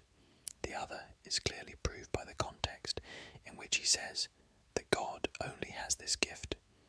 Now he cannot surely mean to say that to be good is evil, when he afterwards proceeds to say that God only has this gift, and that this is the attribute of him and of no other. For if this be his meaning, Protagoras would impute to Simonides a character of recklessness which is very unlike his countrymen. And I should like to tell you, I said, what I imagine to be the real meaning of Simonides in this poem, if you will test what, in your way of speaking, would be called my skill in poetry, or if you would rather, I will be the listener. To this proposal Protagoras replied, as you please, and Hippias, Protagoras, and the others told me by all means to do as I proposed. Then now, I said, I will endeavour to explain to you my opinion about this poem of Simonides. There is a very ancient philosophy, which is more cultivated in Crete and Lacedaemon than in any other part of Hellas, and there are more philosophers in those countries than anywhere else in the world. This, however, is a secret which the Lacedaemonians deny, and they pretend to be ignorant just because they do not wish to have it thought that they rule the world by wisdom, like the sophists of whom Protagoras was speaking, and not by valour of arms, considering that if the reason of their superiority were disclosed, all men would be practising their wisdom, and this secret of theirs has never been discovered by the imitators of Lacedaemonian fashions in other cities, who go about with their ears bruised in imitation of them, and have the caestus bound on their arms, and are always in training, and wear short cloaks, for they imagine that these are the practices which have enabled the Lacedaemonians to conquer the other Hellenes. Now, when the Lacedaemonians want to unbend and hold a free conversation with their wise men, and are no longer satisfied with mere secret intercourse, they drive out all these laconizers and any other foreigners who may happen to be in their country, and they hold a philosophical séance unknown to strangers. And they themselves forbid their young men to go out into other cities. In this they are like the Cretans, in order that they may not unlearn the lessons which they have taught them. And in Lacedaemon and Crete, not only men but also women have a pride in their high cultivation. And hereby you may know that I am right in attributing to the Lacedaemonians this excellence in philosophy and speculation. If a man converses with the most ordinary Lacedaemonian, he will find him seldom good for much in general conversation, but at any point in the discourse he will be darting out some notable saying, terse and full of meaning, with unerring aim, and the person with whom he is talking seems to be like a child in his hands. And many of our own age and of former ages have noted that the true Lacedaemonian type of character has the love of philosophy even stronger than the love of gymnastics. They are conscious that only a perfectly educated man is capable of uttering such expressions. Such were Thales of Miletus, and Pittacus of Mytilene, and Bias of Priene, and our own Solon, and Cleobulus the Lindian, and Myson the Canaean. And seventh in the catalogue of wise men was the Lacedaemonian Chilo. All these were lovers and emulators and disciples of the culture of the Lacedaemonians, and anyone may perceive that their wisdom was of this character, consisting of short, memorable sentences, which they severally uttered. And they met together and dedicated in the temple of Apollo at Delphi, as the first fruits of their wisdom, the far-famed inscriptions, which are in all men's mouths. Know thyself, and nothing too much. Why do I say all this? I am explaining that this Lacedaemonian brevity was the style of primitive philosophy. Now there was a saying of Pittacus, which was privately circulated and received the approbation of the wise, hard is it to be good. And Simonides, who was ambitious of the fame of wisdom, was aware that if he could overthrow this saying, then, as if he had won a victory over some famous athlete, he would carry off the palm among his contemporaries. And if I am not mistaken, he composed the entire poem with the secret intention of damaging Pittacus and his saying. Let us all unite in examining his words and see whether I am speaking the truth. Simonides must have been a lunatic if, in the very first words of the poem, wanting to say only that to become good is hard, he inserted Greek on the one hand. On the one hand, to become good is hard. There would be no reason for the introduction of Greek, unless you suppose him to speak with a hostile reference to the words of Pittacus. Pittacus is saying hard is it to be good, and he, in refutation of this thesis, rejoins that the truly hard thing, Pittacus, is to become good, not joining truly with good, but with hard. Not that the hard thing is to be truly good, as though there were some truly good men, and there were others who were good, but not truly good. This would be a very simple observation, and quite unworthy of Simonides. But you must suppose him to make a trajection of the word truly, Greek, construing the saying of Pittacus thus, and let us imagine Pittacus to be speaking, and Simonides answering him. O my friends, says Pittacus, hard is it to be good. And Simonides answers, in that, Pittacus, you are mistaken. The difficulty is not to be good, but on the one hand to become good, foursquare in hands and feet and mind, without a flaw, that is hard truly. This way of reading the passage accounts for the insertion of Greek on the one hand, and for the position at the end of the clause of the word truly, and all that follows shows this to be the meaning. A great deal might be said in praise of the details of the poem, which is a charming piece of workmanship, and very finished, but such minutiae would be tedious. I should like, however, to point out the general intention of the poem, which is certainly designed in every part to be a refutation of of the saying of Pittacus, for he speaks in what follows a little further on, as if he meant to argue that although there is a difficulty in becoming good, yet this is possible for a time, and only for a time. But having become good, to remain in a good state and be good, as you, Pittacus, affirm, is not possible, and is not granted to man. God only has this blessing. But man cannot help being bad when the force of circumstances overpowers him. Now, whom does the force of circumstance overpower in the command of a vessel? Not the private individual, for he is always overpowered, and as one who is already prostrate cannot be overthrown, and only he who is standing upright, but not he who is prostrate can be laid prostrate, so the force of circumstances can only overpower him who at some time or other has resources, and not him who is at all times helpless. The descent of a great storm may make the pilot helpless, or the severity of the season, the husbandman or the physician, for the good may become bad, as another poet witnesses. The good are sometimes good, and sometimes bad, but the bad does not become bad, he is always bad, so that when the force of circumstances overpowers the man of resources and skill and virtue, then he cannot help being bad. And you, Pittacus, are saying, hard is it to be good. Now there is a difficulty in becoming good, and yet this is possible, but to be good is an impossibility. For he who does well is the good man, and he who does ill is the bad. But what sort of doing is good in letters, and what sort of doing makes a man good in letters? Clearly the knowing of them. And what sort of well-doing makes a man a good physician?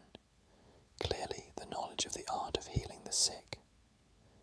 But he who does ill is the bad. Now who becomes a bad physician?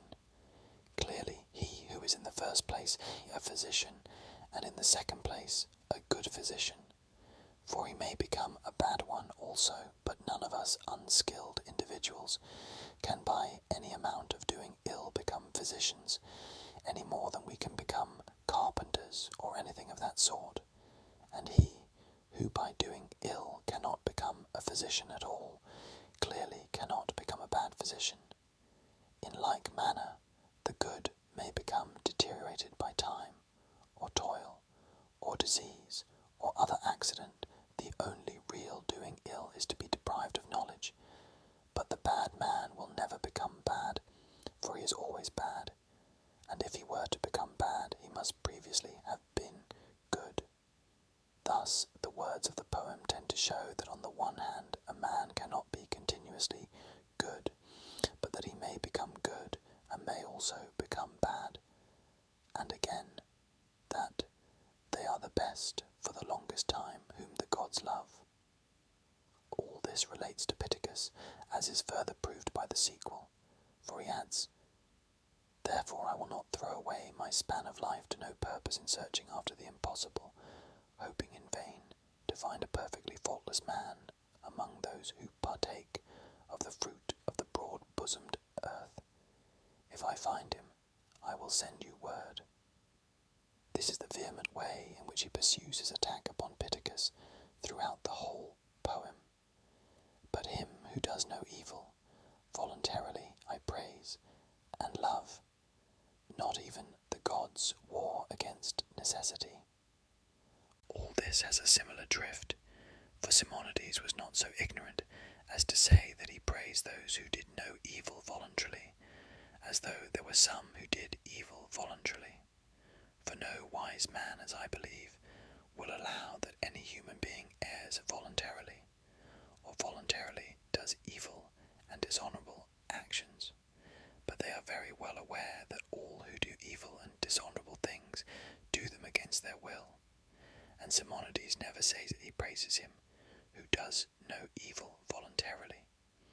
The word voluntarily applies to himself, for he was under the impression that a good man might often compel himself to love and praise another, and to be the friend and approver of another, and that there might be an involuntary love, such as a man might feel to an unnatural father or mother, or country, or the like.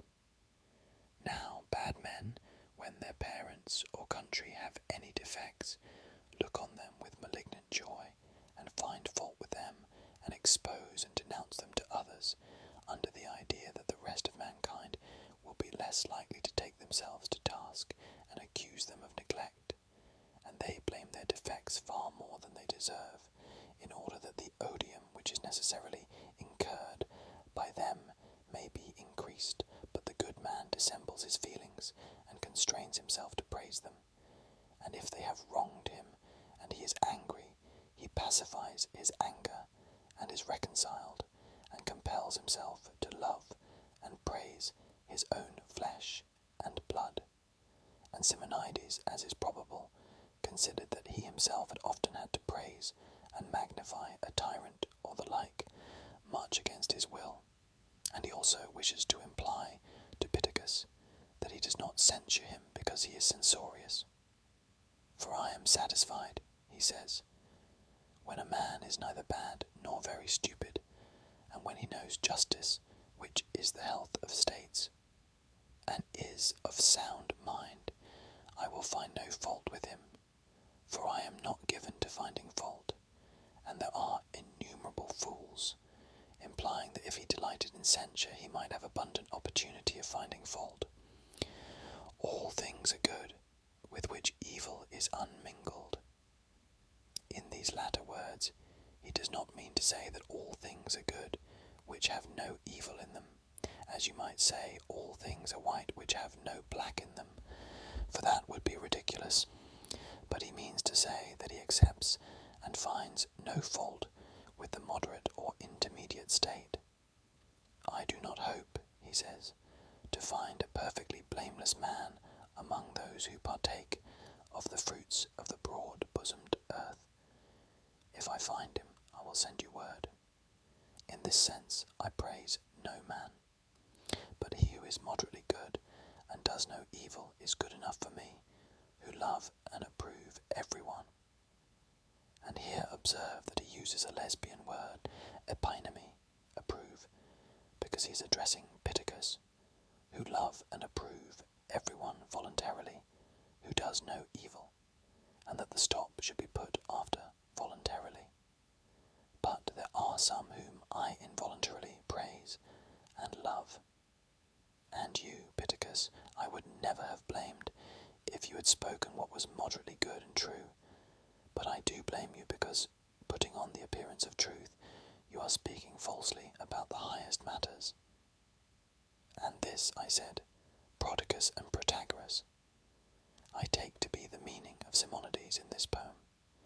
Hippias said, I think, Socrates, that you have given a very good explanation of the poem, but I have also an excellent interpretation of my own, which I will propound to you, if you will allow me. Nay, Hippias, said Alcibiades, not now, but at some other time. At present we must abide by the compact which was made between Socrates and Protagoras, to the effect that as long as Protagoras is willing to ask, Socrates should answer, or that if he would rather answer, then that Socrates should ask. I said, I wish Protagoras either to ask or answer as he is inclined, but I would rather have done with poems and odes, if he does not object, and come back to the question about which I was asking you at first, Protagoras, and by your help make an end of that. The talk about the poets seems to me like a commonplace entertainment to which a vulgar company have recourse, who, because they are not able to converse or amuse one another while they are drinking, with the sound of their own voices and conversation, by reason of their stupidity, raise the price of flute girls in the market, hiring for a great sum the voice of a flute instead of their own breath, to be the medium of intercourse among them.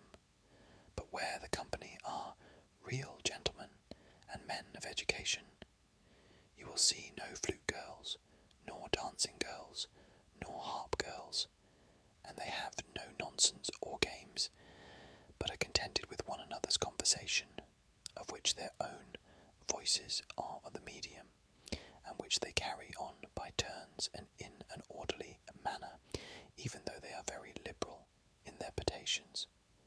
And a company like this of ours, and men such as we profess to be, do not require the help of another's voice, or of the poets whom you cannot interrogate about the meaning of what they are saying, people who cite them declaring, some that the poet has one meaning, and others that he has another, and the point which is in dispute can never be decided.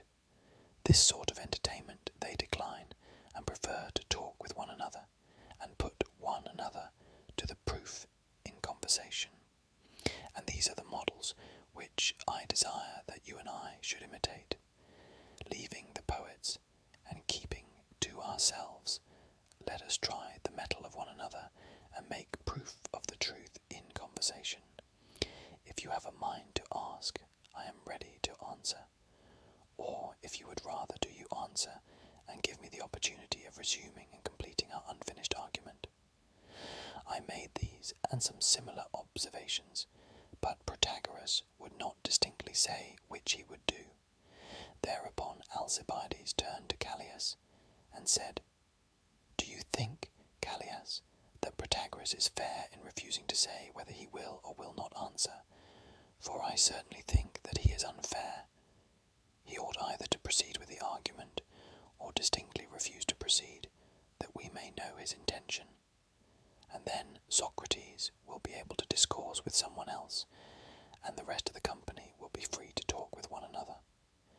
I think that Protagoras was really made ashamed by these words of Alcibiades, and when the prayers of Callias and the company were superadded, he was at last induced to argue, and said that I might ask, and he would answer.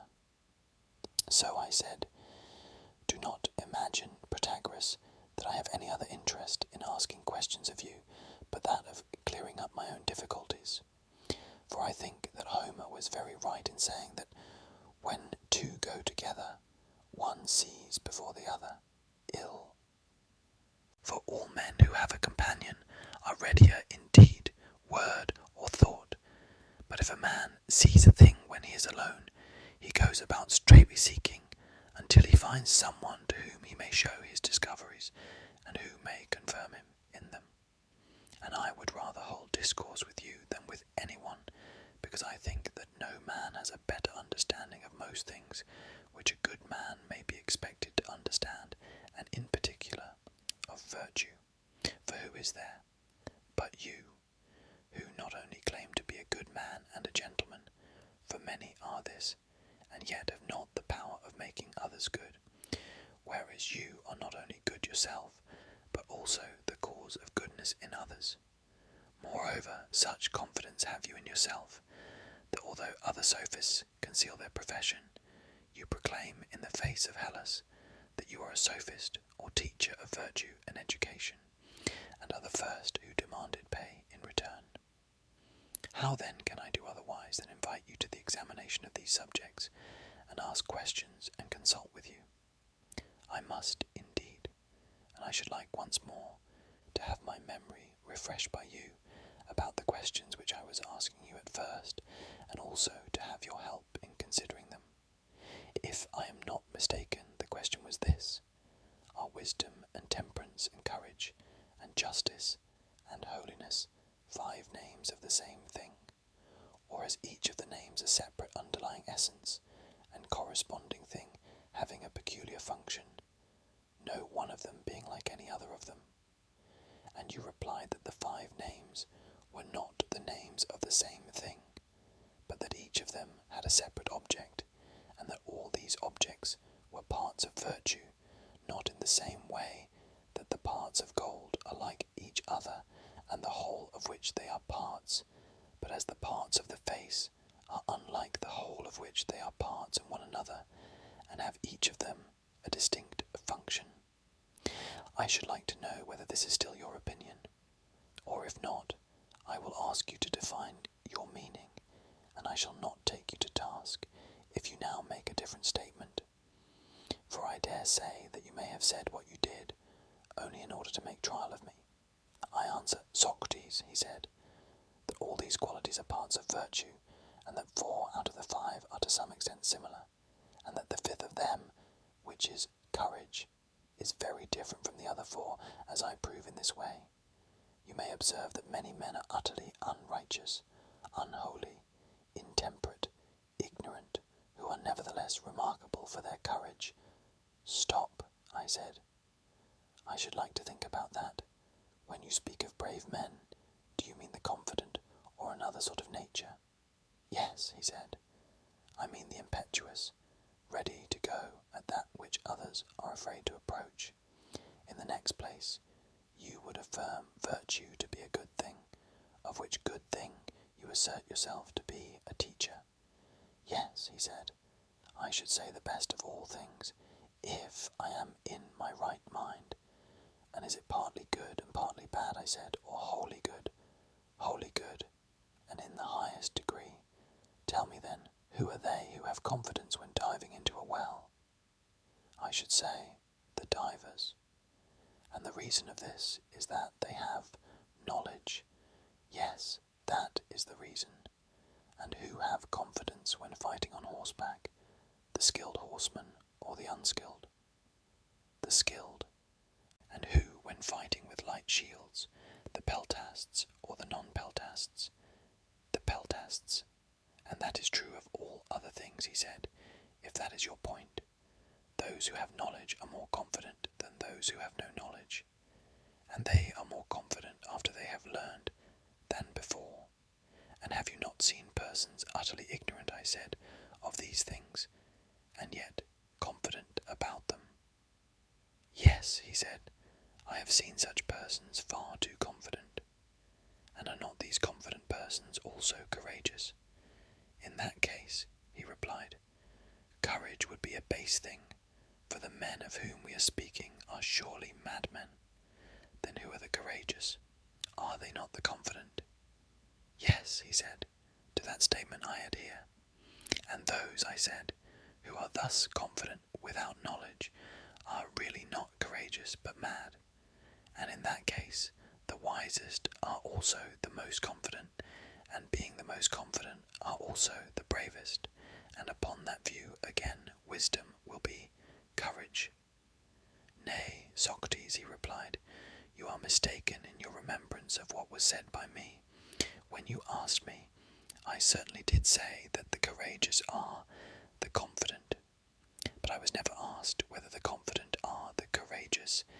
If you had asked me, I should have answered, not all of them.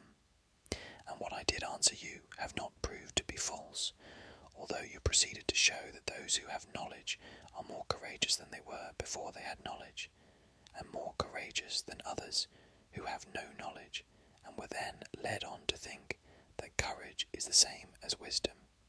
But in this way of arguing, you might come to imagine that strength is wisdom. You might begin by asking whether the strong are able, and I should say yes, and then whether those who know how to wrestle are not more able to wrestle than those who do not know how to wrestle, and more able after than before they had learned, and I should assent. And when I had admitted this, you might use my admissions in such a way as to prove that upon my view wisdom is strength, whereas in that case I should not have admitted, any more than in the other, that the able are strong, although I have admitted that the strong are able. For there is a difference between ability and strength. The former is given by knowledge as well as by madness or rage, but strength comes from nature and a healthy state of the body. And in like manner I say of confidence and courage that they are not the same. And I argue that the courageous are confident, but not all the confident courageous, for confidence may be given to men by art, and also, like ability, by madness and rage, but courage comes to them from nature and the healthy state of the soul. I said, you would admit, Protagoras, that some men live well and others ill. He assented. And do you think that a man lives well who lives in pain and grief? He does not. But if he lives pleasantly to the end of his life, will he not in that case have lived well? He will. Then to live pleasantly is a good, and to live unpleasantly an evil. Yes, he said, if the pleasure be good and honourable. And do you, Protagoras, like the rest of the world, call some pleasant things evil, and some painful things good? For I am rather disposed to say that things are good in as far as they are pleasant, if they have no consequences of another sort, and in as far as they are painful, they are bad. I do not know, Socrates, he said, whether I can venture to assert in that unqualified manner that the pleasant is the good, and the painful the evil. Having regard not only to my present answer, but also to the whole of my life, I shall be safer, if I am not mistaken, in saying that there are some pleasant things which are not good, and that there are some painful things which are good, and some which are not good, and that there are some which are neither good nor evil. And you would call pleasant, I said, the things which participate in pleasure, or create pleasure. Certainly, he said. Then my meaning is, that in as far as they are pleasant, they are good. And my question would imply that pleasure is a good in itself, according to your favourite mode of speech, Socrates. Let us reflect about this, he said, and if the reflection is to the point, and the result proves that pleasure and good are really the same, then we will agree. But if not, then we will argue. And would you wish to begin the inquiry? I said, or shall I begin? You ought to take the lead, he said, for you are the author of the discussion. May I employ an illustration? I said. Suppose someone who is inquiring into the health or some other bodily quality of another. He looks at his face and at the tips of his fingers, and then he says, uncover your chest and back to me, that I may have a better view. That is the sort of thing which I desire in this speculation. Having seen what your opinion is about good and pleasure, I am minded to say to you, uncover your mind to me, Protagoras, and reveal your opinion about knowledge, that I may know whether you agree with the rest of the world. Now, the rest of the world are of opinion that knowledge is a principle not of strength, or of rule, or of command. Their notion is that a man may have knowledge, and yet that the knowledge which is in him may be overmastered by anger, or pleasure, or pain, or love, or perhaps by fear, just as if knowledge were a slave and might be dragged about anyhow. Now, is that your view? Or do you think that knowledge is a noble and commanding thing which cannot be overcome, and will not allow a man, if he only knows the difference of good and evil, to do anything which is contrary to knowledge, but that wisdom will have strength to help him? I agree with you, Socrates, said Protagoras, and not only so, but I, above all other men, am bound to say that wisdom and knowledge are the highest of human things. Good, I said, and true. But are you aware that the majority of the world are of another mind, and that men are commonly supposed to know the things which are best, and not to do them when they might? And most persons whom I have asked the reason of this have said that when men act contrary to knowledge, they are overcome by pain, or pleasure, or some of those affections which I was just now mentioning. Yes, Socrates, he replied, and that is not the only point about which mankind are in error. Suppose, then, that you and I endeavour to instruct and inform them what is the nature of this affection which they call being overcome by pleasure, and which they affirm to be the reason why they do not always do what is best.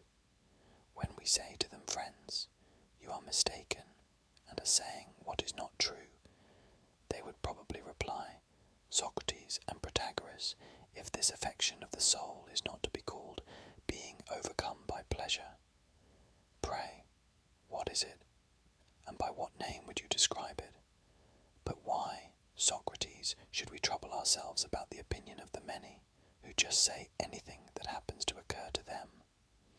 I believe, I said, that they may be of use in helping us to discover how courage is related to the other parts of virtue. If you are disposed to abide by our agreement, that I should show the way in which, as I think, our recent difficulty is most likely to be cleared up, do you follow? But if not, never mind. You are quite right, he said, and I would have you proceed as you have begun.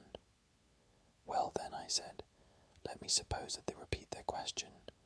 What account do you give of that which, in our way of speaking, is termed being overcome by pleasure? I should answer thus. Listen, and Protagoras and I will endeavour to show you, when men are overcome by eating and drinking and other sensual desires which are pleasant, and they, knowing them to be evil, nevertheless indulge in them, would you not say that they were overcome by pleasure?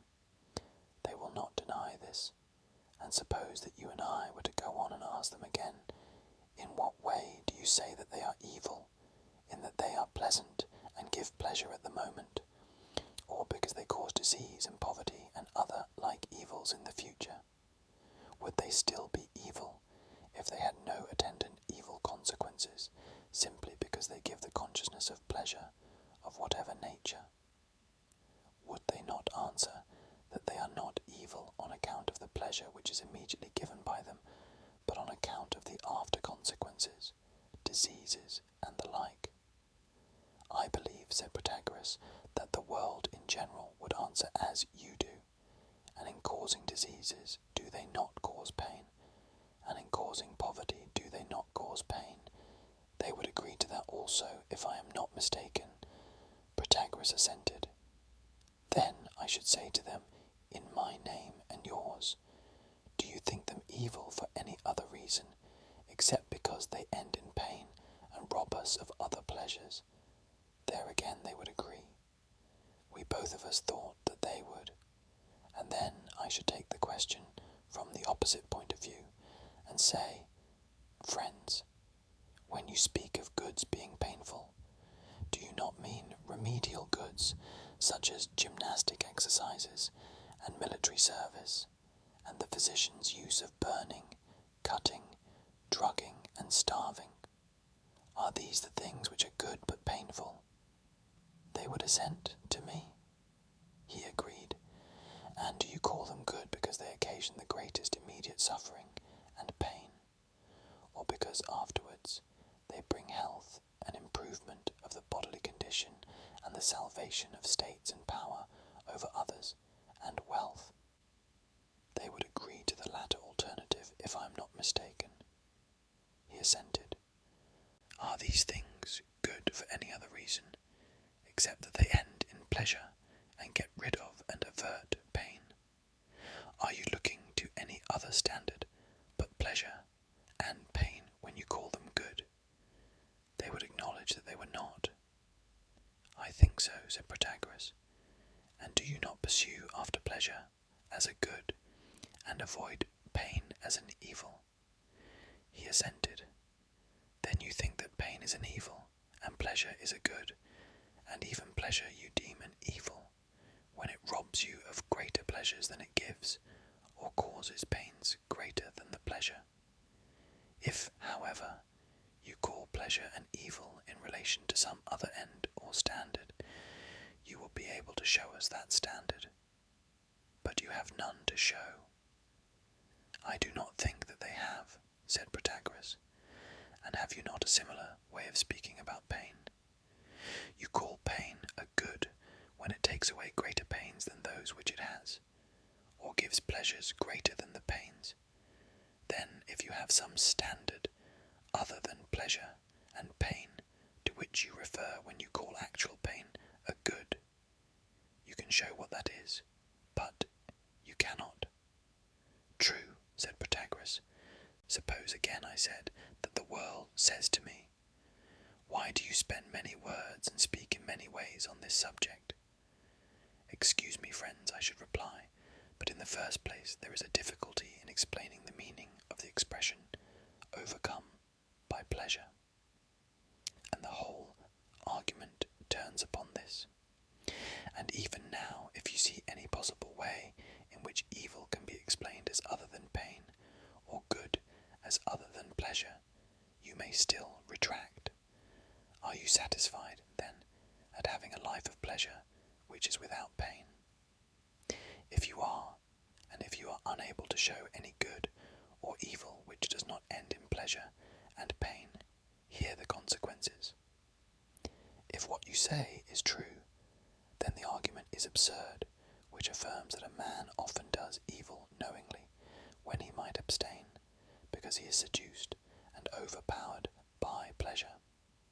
Or again, when you say that a man knowingly refuses to do what is good because he is overcome at the moment by pleasure, and that this is ridiculous will be evident if only we give up the use of various names, such as pleasant and painful, and good and evil. As there are two things, let us call them by two names, first good and evil, and then pleasant and painful. Assuming this, let us go on to say that a man does evil knowing that he does evil, but someone will ask why. Because he is overcome is the first answer, and by what is he overcome? The inquirer will proceed to ask, and we shall not be able to reply, by pleasure, for the name of pleasure has been exchanged for that of good. In our answer, then, we shall only say that he is overcome.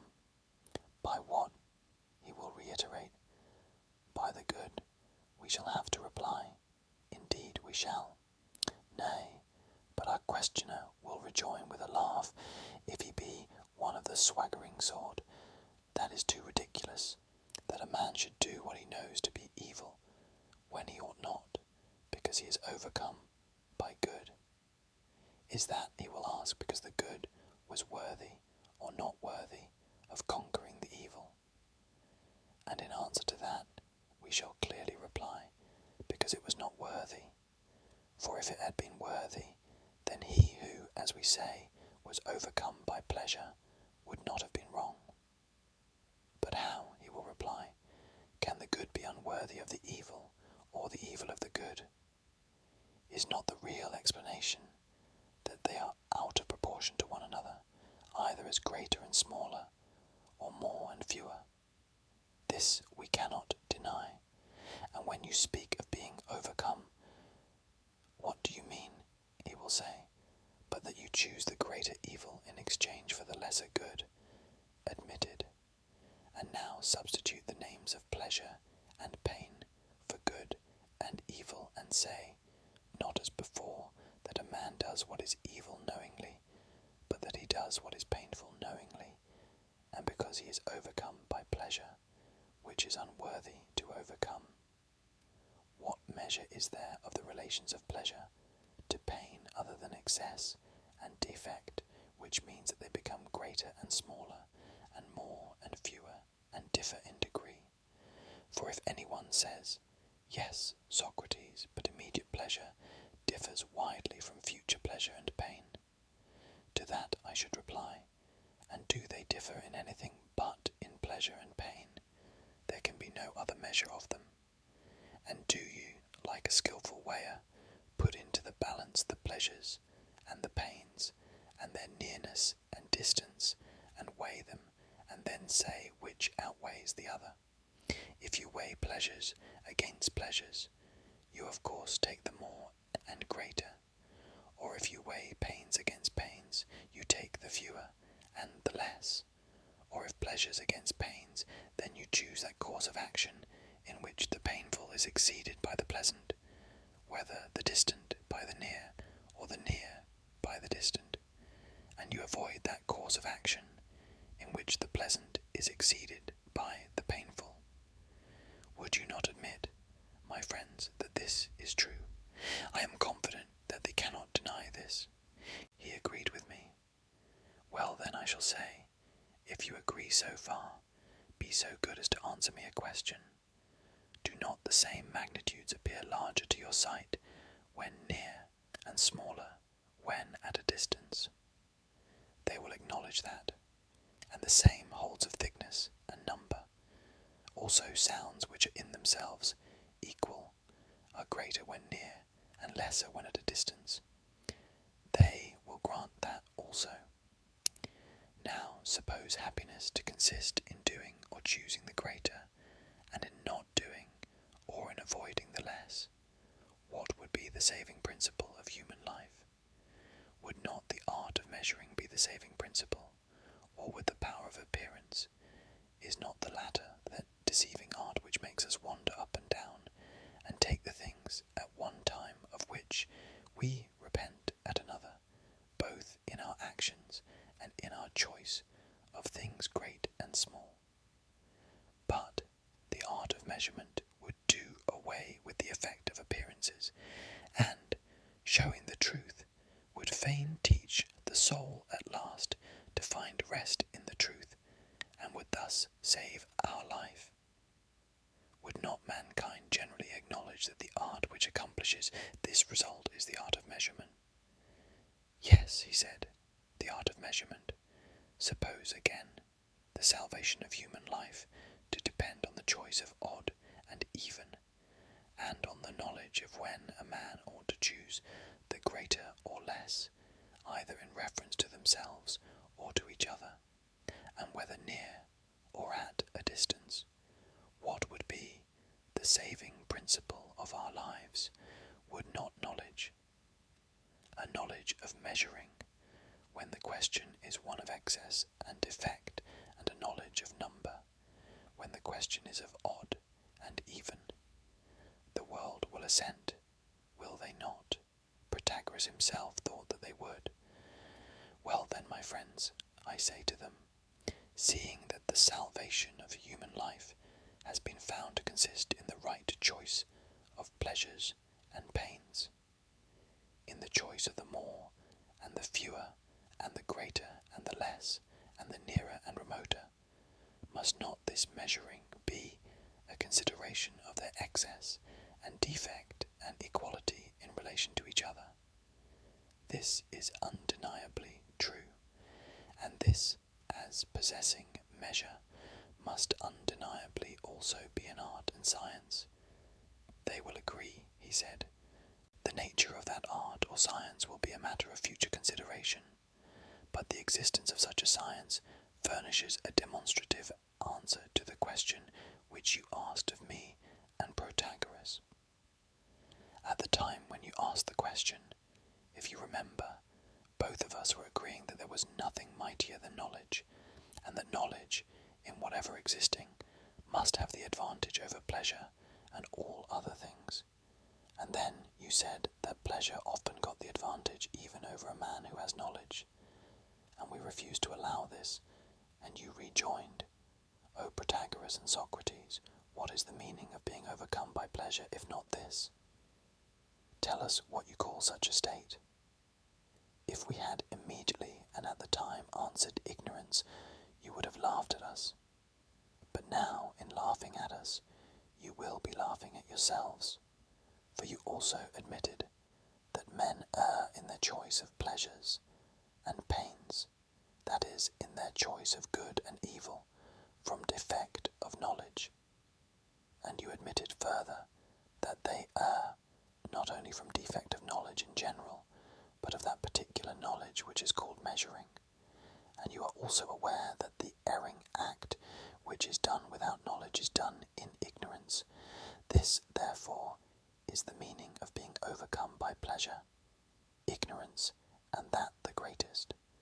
And our friends Protagoras and Protagoras and Hippias declare that they are the physicians of ignorance, but you who are under the mistaken impression that ignorance is not the cause, and that the art of which I am speaking cannot be taught, neither go yourselves, nor send your children to the sophists, who are the teachers of these things. You take care of your money and give them none, and the result is that you are the worse off both in public and private life. Let us suppose this to be our answer to the world in general. And now I should like to ask you, Hippias, and you, Protagoras, as well as Protagoras, for the argument is to be yours as well as ours, whether you think that I am speaking the truth or not. They all thought that what I said was entirely true. Then I said that the pleasant is the good, and the painful evil. And here I would beg my friend Protagoras not to introduce his distinction of names, whether he is disposed to say pleasurable, delightful, joyful. However, by whatever name he prefers to call them, I will ask you, most excellent Protagoras, to answer in my sense of the words. Protagoras laughed and assented, as did the others. Then, my friends, what do you say to this? Are not all actions honourable and useful, of which the tendency is to make life painless and pleasant? The honourable work is also useful and good. This was admitted. Then, I said, if the pleasant is the good, nobody does anything under the idea or conviction that some other thing would be better and is also attainable, when he might do the better. And this inferiority of a man to himself is merely ignorance, as the superiority of a man to himself is wisdom. They all assented. And is not ignorance the having a false opinion and being deceived about important matters? To this also they unanimously assented. Then I said, no man voluntarily pursues evil, or that which he thinks to be evil. To prefer evil to good is not in human nature, and when a man is compelled to choose one of two evils, no one will choose the greater, when he may have the less. All of us agreed to every word of this. Well, I said, there is a certain thing called fear or terror, and here, Protagoras, I should particularly like to know whether you would agree with me in defining this fear or terror as expectation of evil. Protagoras and Hippias agreed, but Protagoras said that this was fear and not terror. Never mind, Protagoras, I said, but let me ask whether if our former assertions are true, a man will pursue that which he fears when he is not compelled. Would not this be in flat contradiction to the admission which has been already made, that he thinks the things which he fears to be evil, and no one will pursue or voluntarily accept that which he thinks to be evil? That also was universally admitted. Then I said, these Hippias and Protagoras are our premises, and I would beg Protagoras to explain to us how he can be right in what he said at first.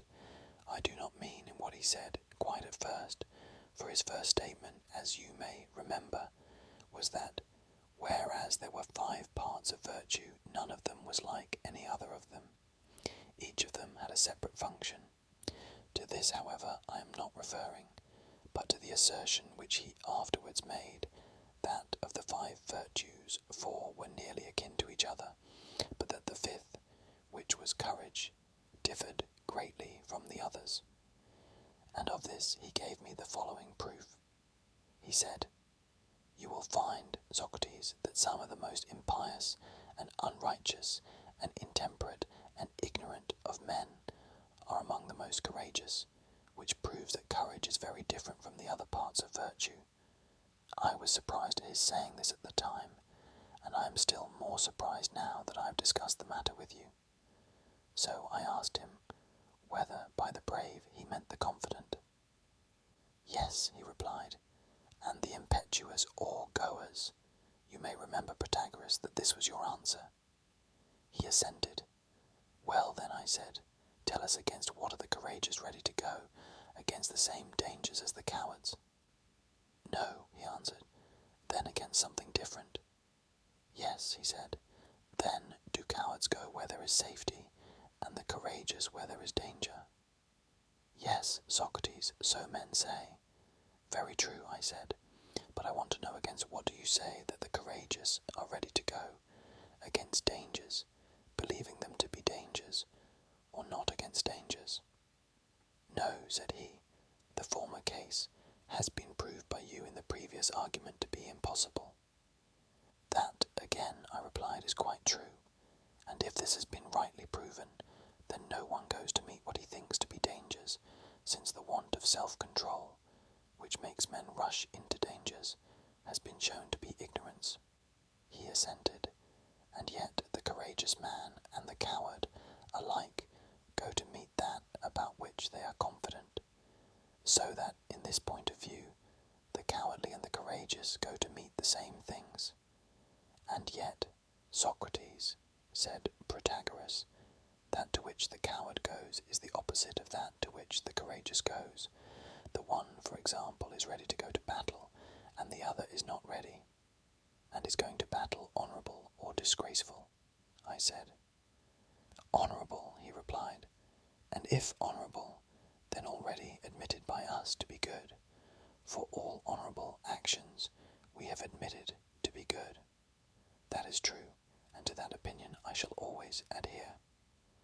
True, I said, but which of the two are they who, as you say, are unwilling to go to war, which is a good and honourable thing? The cowards, he replied. And what is good and honourable, I said, is also pleasant. It has certainly been acknowledged to be so, he replied. And do the cowards knowingly refuse to go to the nobler and pleasanter and better? The admission of that, he replied, would belie our former admissions. But does not the courageous man also go to meet the better and pleasanter and nobler? That must be admitted. And the courageous man has no base fear or base confidence. True, he replied, and if not base, then honourable. He admitted that, and if honourable, then good. Yes, but the fear and confidence of the coward, or foolhardy, or madman, on the contrary, are base. He assented, and these base fears and confidences originate in ignorance and uninstructedness. True, he said. Then, as to the motive from which the cowards act, do you call it cowardice or courage? I should say cowardice, he replied, and have they not been shown to be cowards through their ignorance of dangers? Assuredly, he said, and because of that ignorance they are cowards. He assented, and the reason why they are cowards is admitted by you to be cowardice. He again assented. Then the ignorance of what is and is not dangerous is cowardice. He nodded assent. But surely courage, I said, is opposed to cowardice. Yes. Then the wisdom which knows what are and are not dangers is opposed to the ignorance of them. To that again he nodded assent, and the ignorance of them is cowardice. To that he very reluctantly nodded assent, and the knowledge of that which is and is not dangerous is courage, and is opposed to the ignorance of these things. At this point he would no longer nod assent, but was silent. And why? I said. Do you neither assent nor dissent, Protagoras? Finish the argument by yourself, he said. I only want to ask one more question, I said. I want to know whether you still think that there are men who are most ignorant and yet most courageous. You seem to have a great ambition to make me answer, Socrates, and therefore I will gratify you, and say that this appears to me to be impossible consistently with the argument. My only object, I said, in continuing the discussion, has been the desire to ascertain the nature and relations of virtue.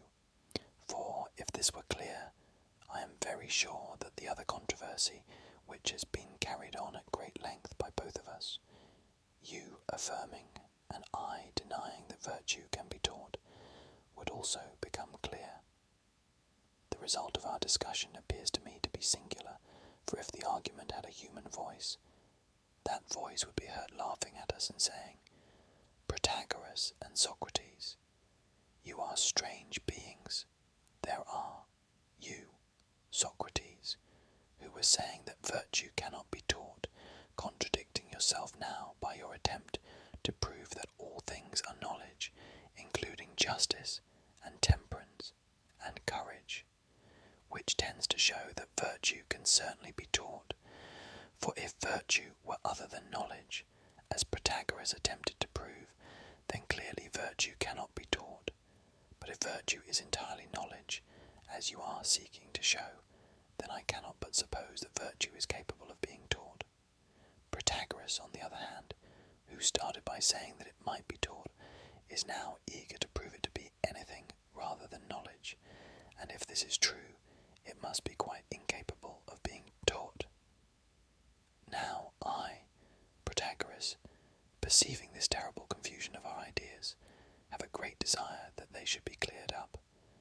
should like to carry on the discussion until we ascertain what virtue is, whether capable of being taught or not, lest haply Epimetheus should trip us up and deceive us in the argument, as he forgot us in the story.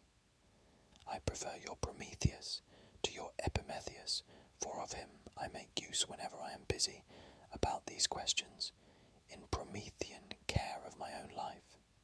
And if you have no objection, as I said at first, I should like to have your help in the inquiry.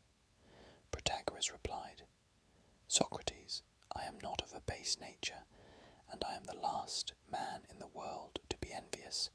I cannot but applaud your energy and your conduct of an argument. As I have often said, I admire you above all men whom I know, and far above all men of your age, and I believe that you will become very eminent in philosophy. Let us come back to the subject at some future time. At present, we had better turn to something else.